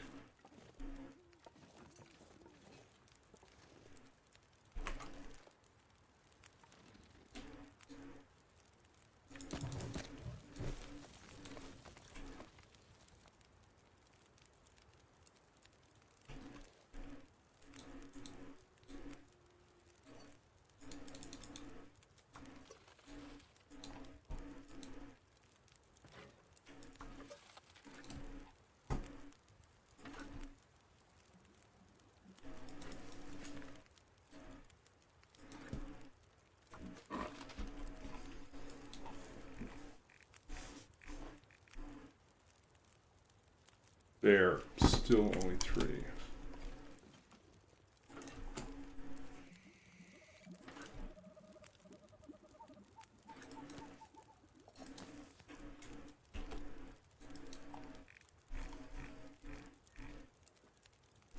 Only 3.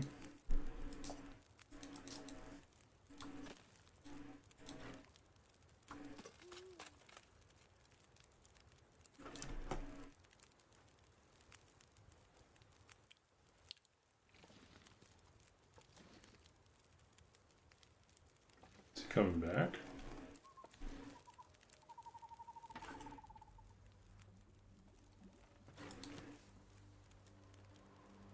Uh-oh.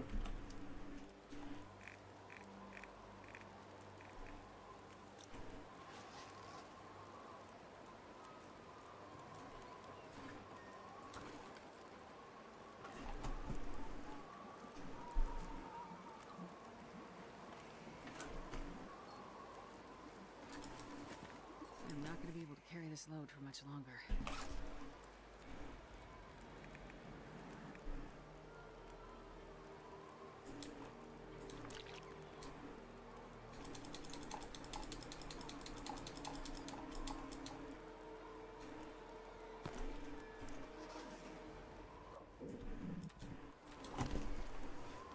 All over a coastal highway with flare in his face. 10 kilometers before he dropped. The first tournament I ever competed in for TLD was called All Your Bases, All Your Bases. And for that one, we had a checklist of different things we had to kill, and hides we had to gather, and an amount of meat we had to have prepared.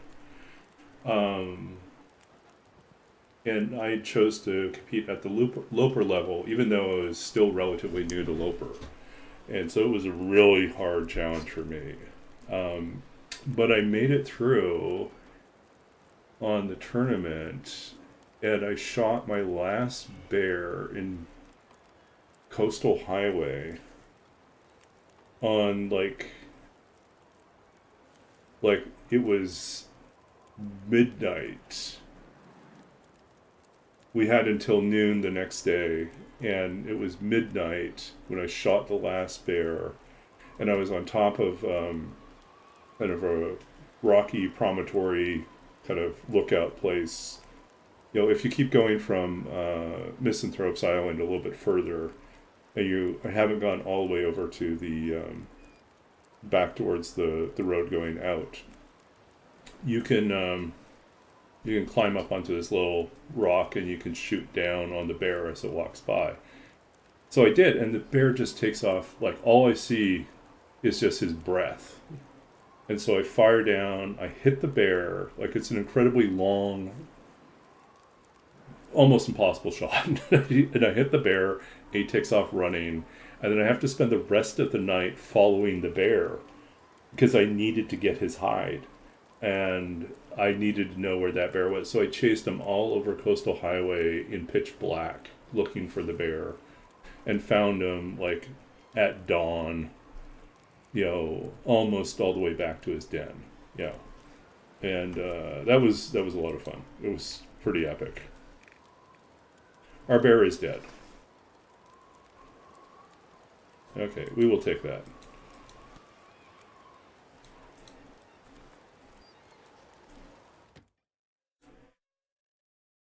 I wonder if I can drop any of this gear. We'll probably have to go find the bear just so we can get all our arrows back.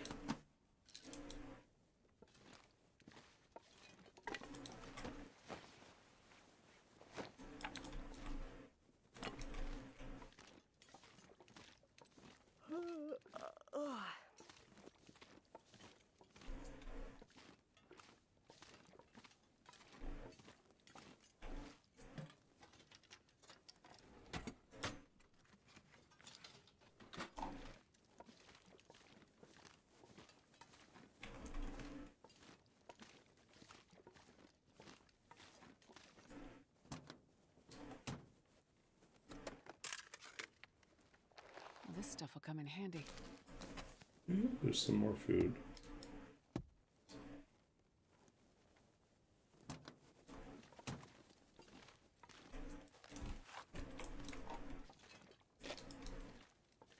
Probably not going to need that. Might be too late to use that.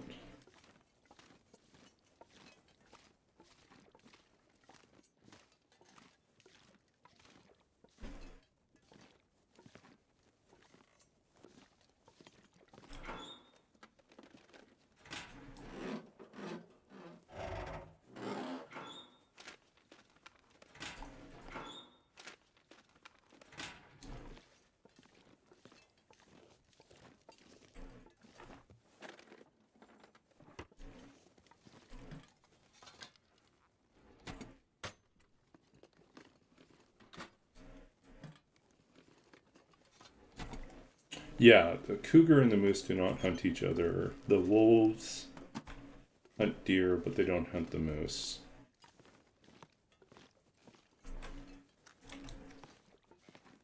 It would be really epic if the wolves could take down a moose. That would be pretty amazing. I think only timber wolves are set up to work like a pack.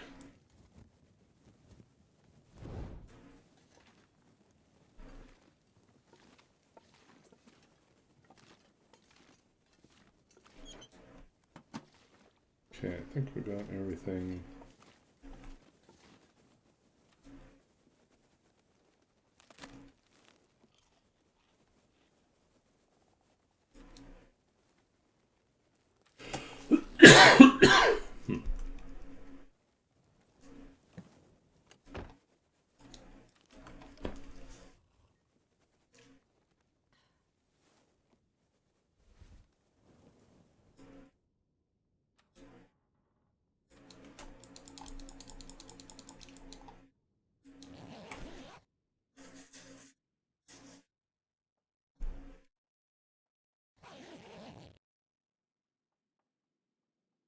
Okay, let's do some bookkeeping here.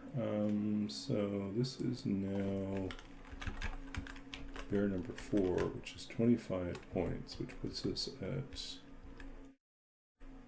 211.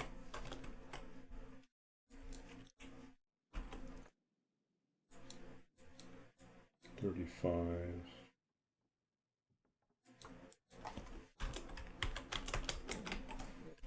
Okay, so let's see. Yep, 211.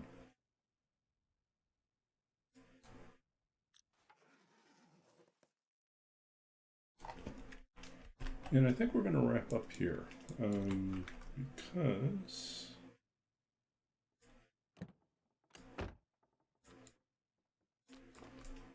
it is about 2 hour mark for me, which is usually what I do because I like to get some sleep in there. Also, if I can, hang out a little bit with wherever we go raid.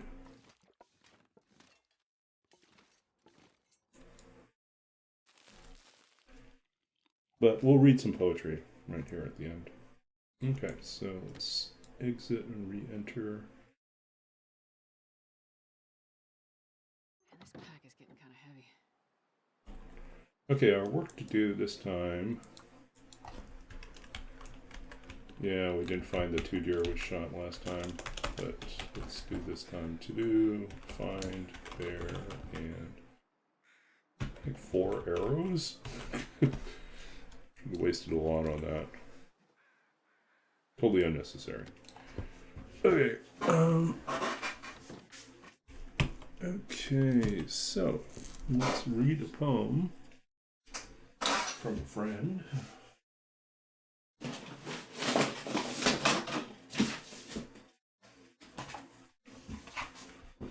Okay, so I got something in the mail recently, so from a friend, new book. Haven't had a chance to read it, so this is kind of cold.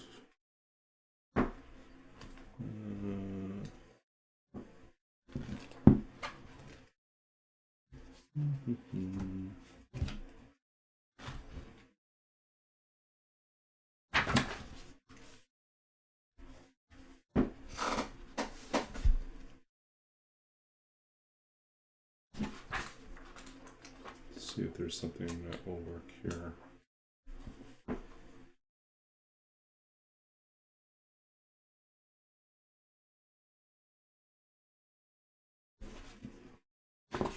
It's too long.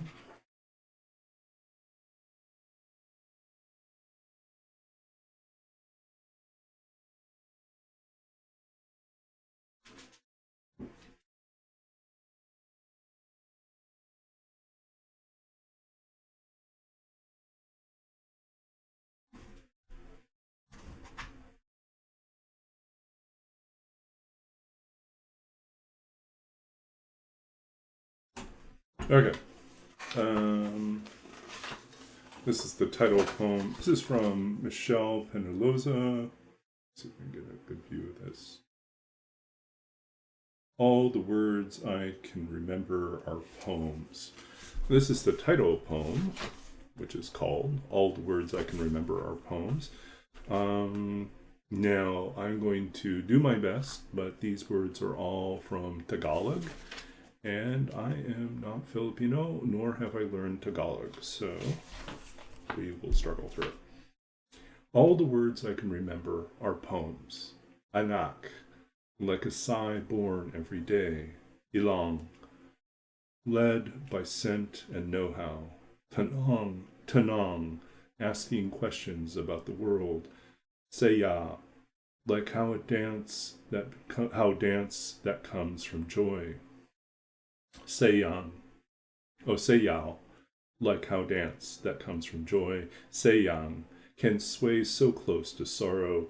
Bayan, how shame could be an entire country. Pinto, or an open-doored question.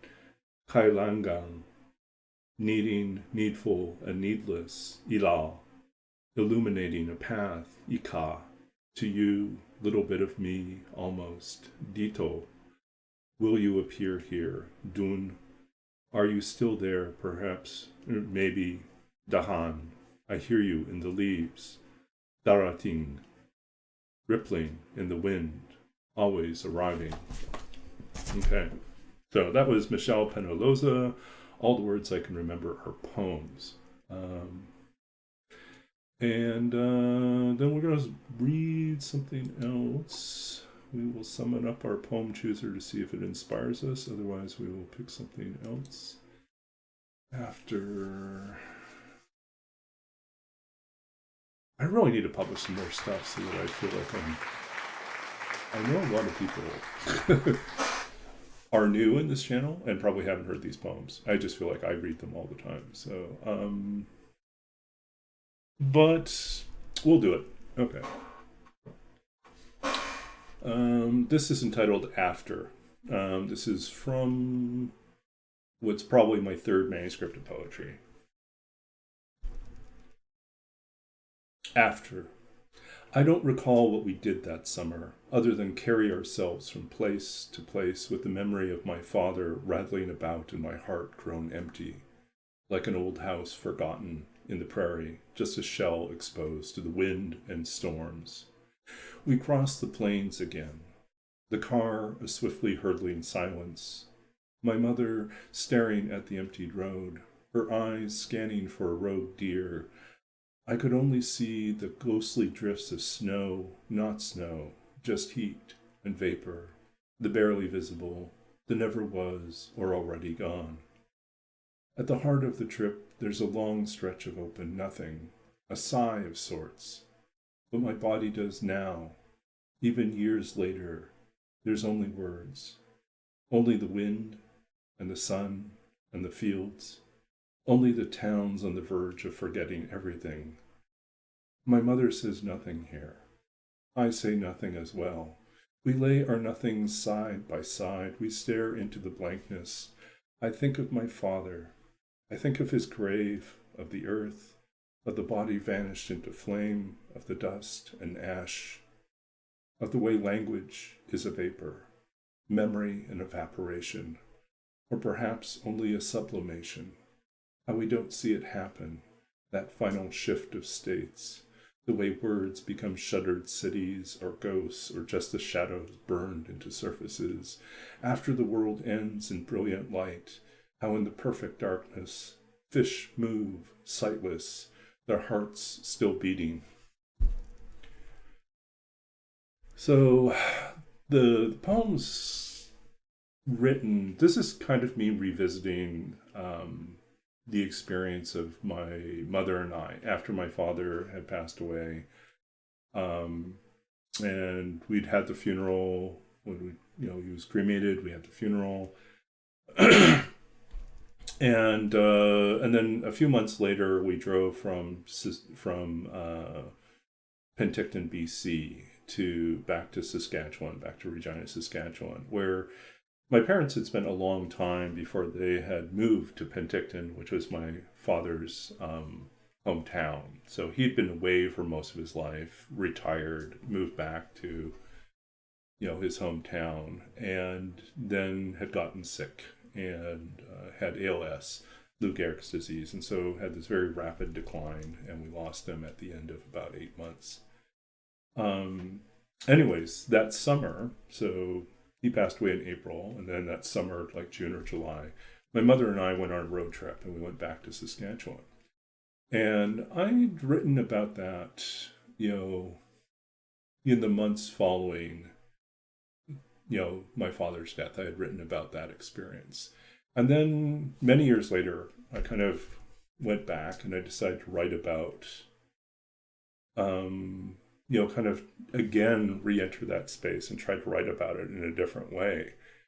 And, and I was thinking about something that the poet Gregory Orr has talked about, that in his work, he had experienced a great tragedy in his youth, and that wound, that trauma, that sadness, takes on different forms over the years. And it just, you might write back to that experience, but you're not the same person. Time has changed you and the world has changed. And so when you write about it, it's with a different lens. And so that's kind of what happens here. Now, I read this and then I was thinking, oh, you know what? Let me see if I can pull this up.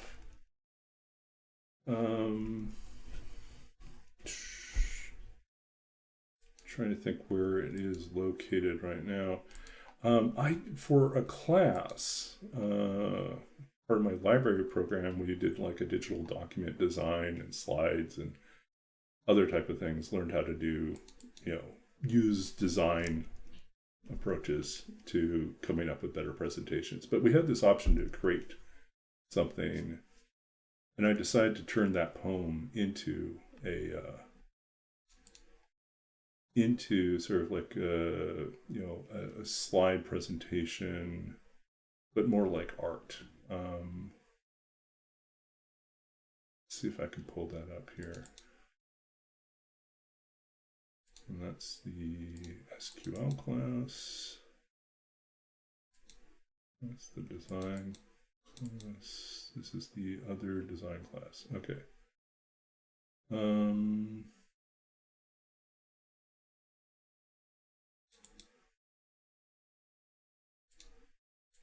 But I want to show you what I ended up doing.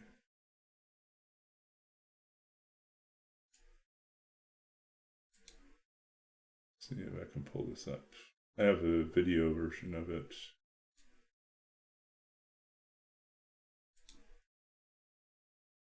Okay, so let's see if I can pull this up here, and you can see it. A little show and tell.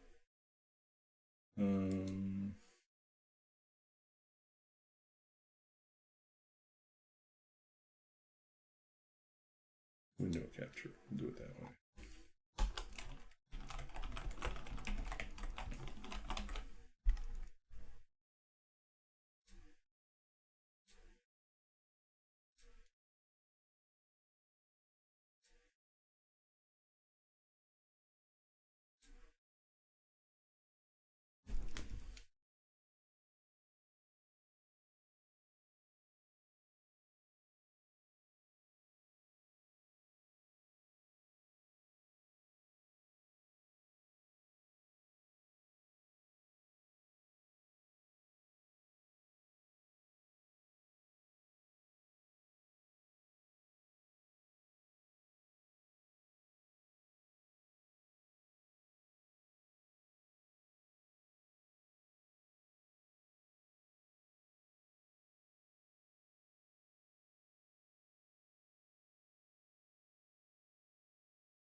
Okay, so yeah, so that's what I I did.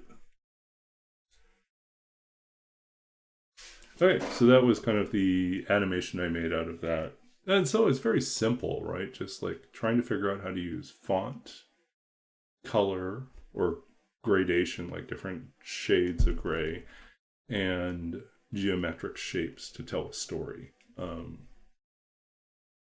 And then the transitions as well, thinking about the transitions as part of the storytelling. So anyways, that's that. Let's figure out who we can go raid.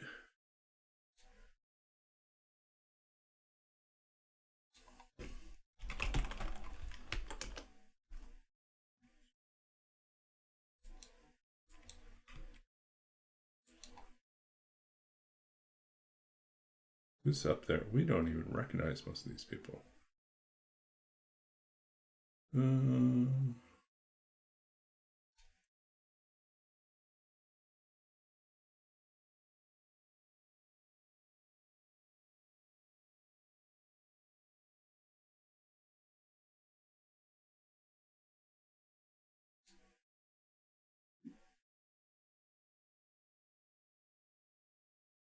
Okay, let's try transmissions from Nibelheim. Someone's doing long dark challenges. Yeah, I know. It looks like we've gotten really few. Okay, we'll try this. I don't know this person's gonna is done or starting over. New challenge. Looks like they're doing a new challenge. Okay. Anyways, we'll go raid transmissions from Nibelheim. Thank you for hanging out. Thank you for the raids earlier. Thank you for hanging out, Deathcloud.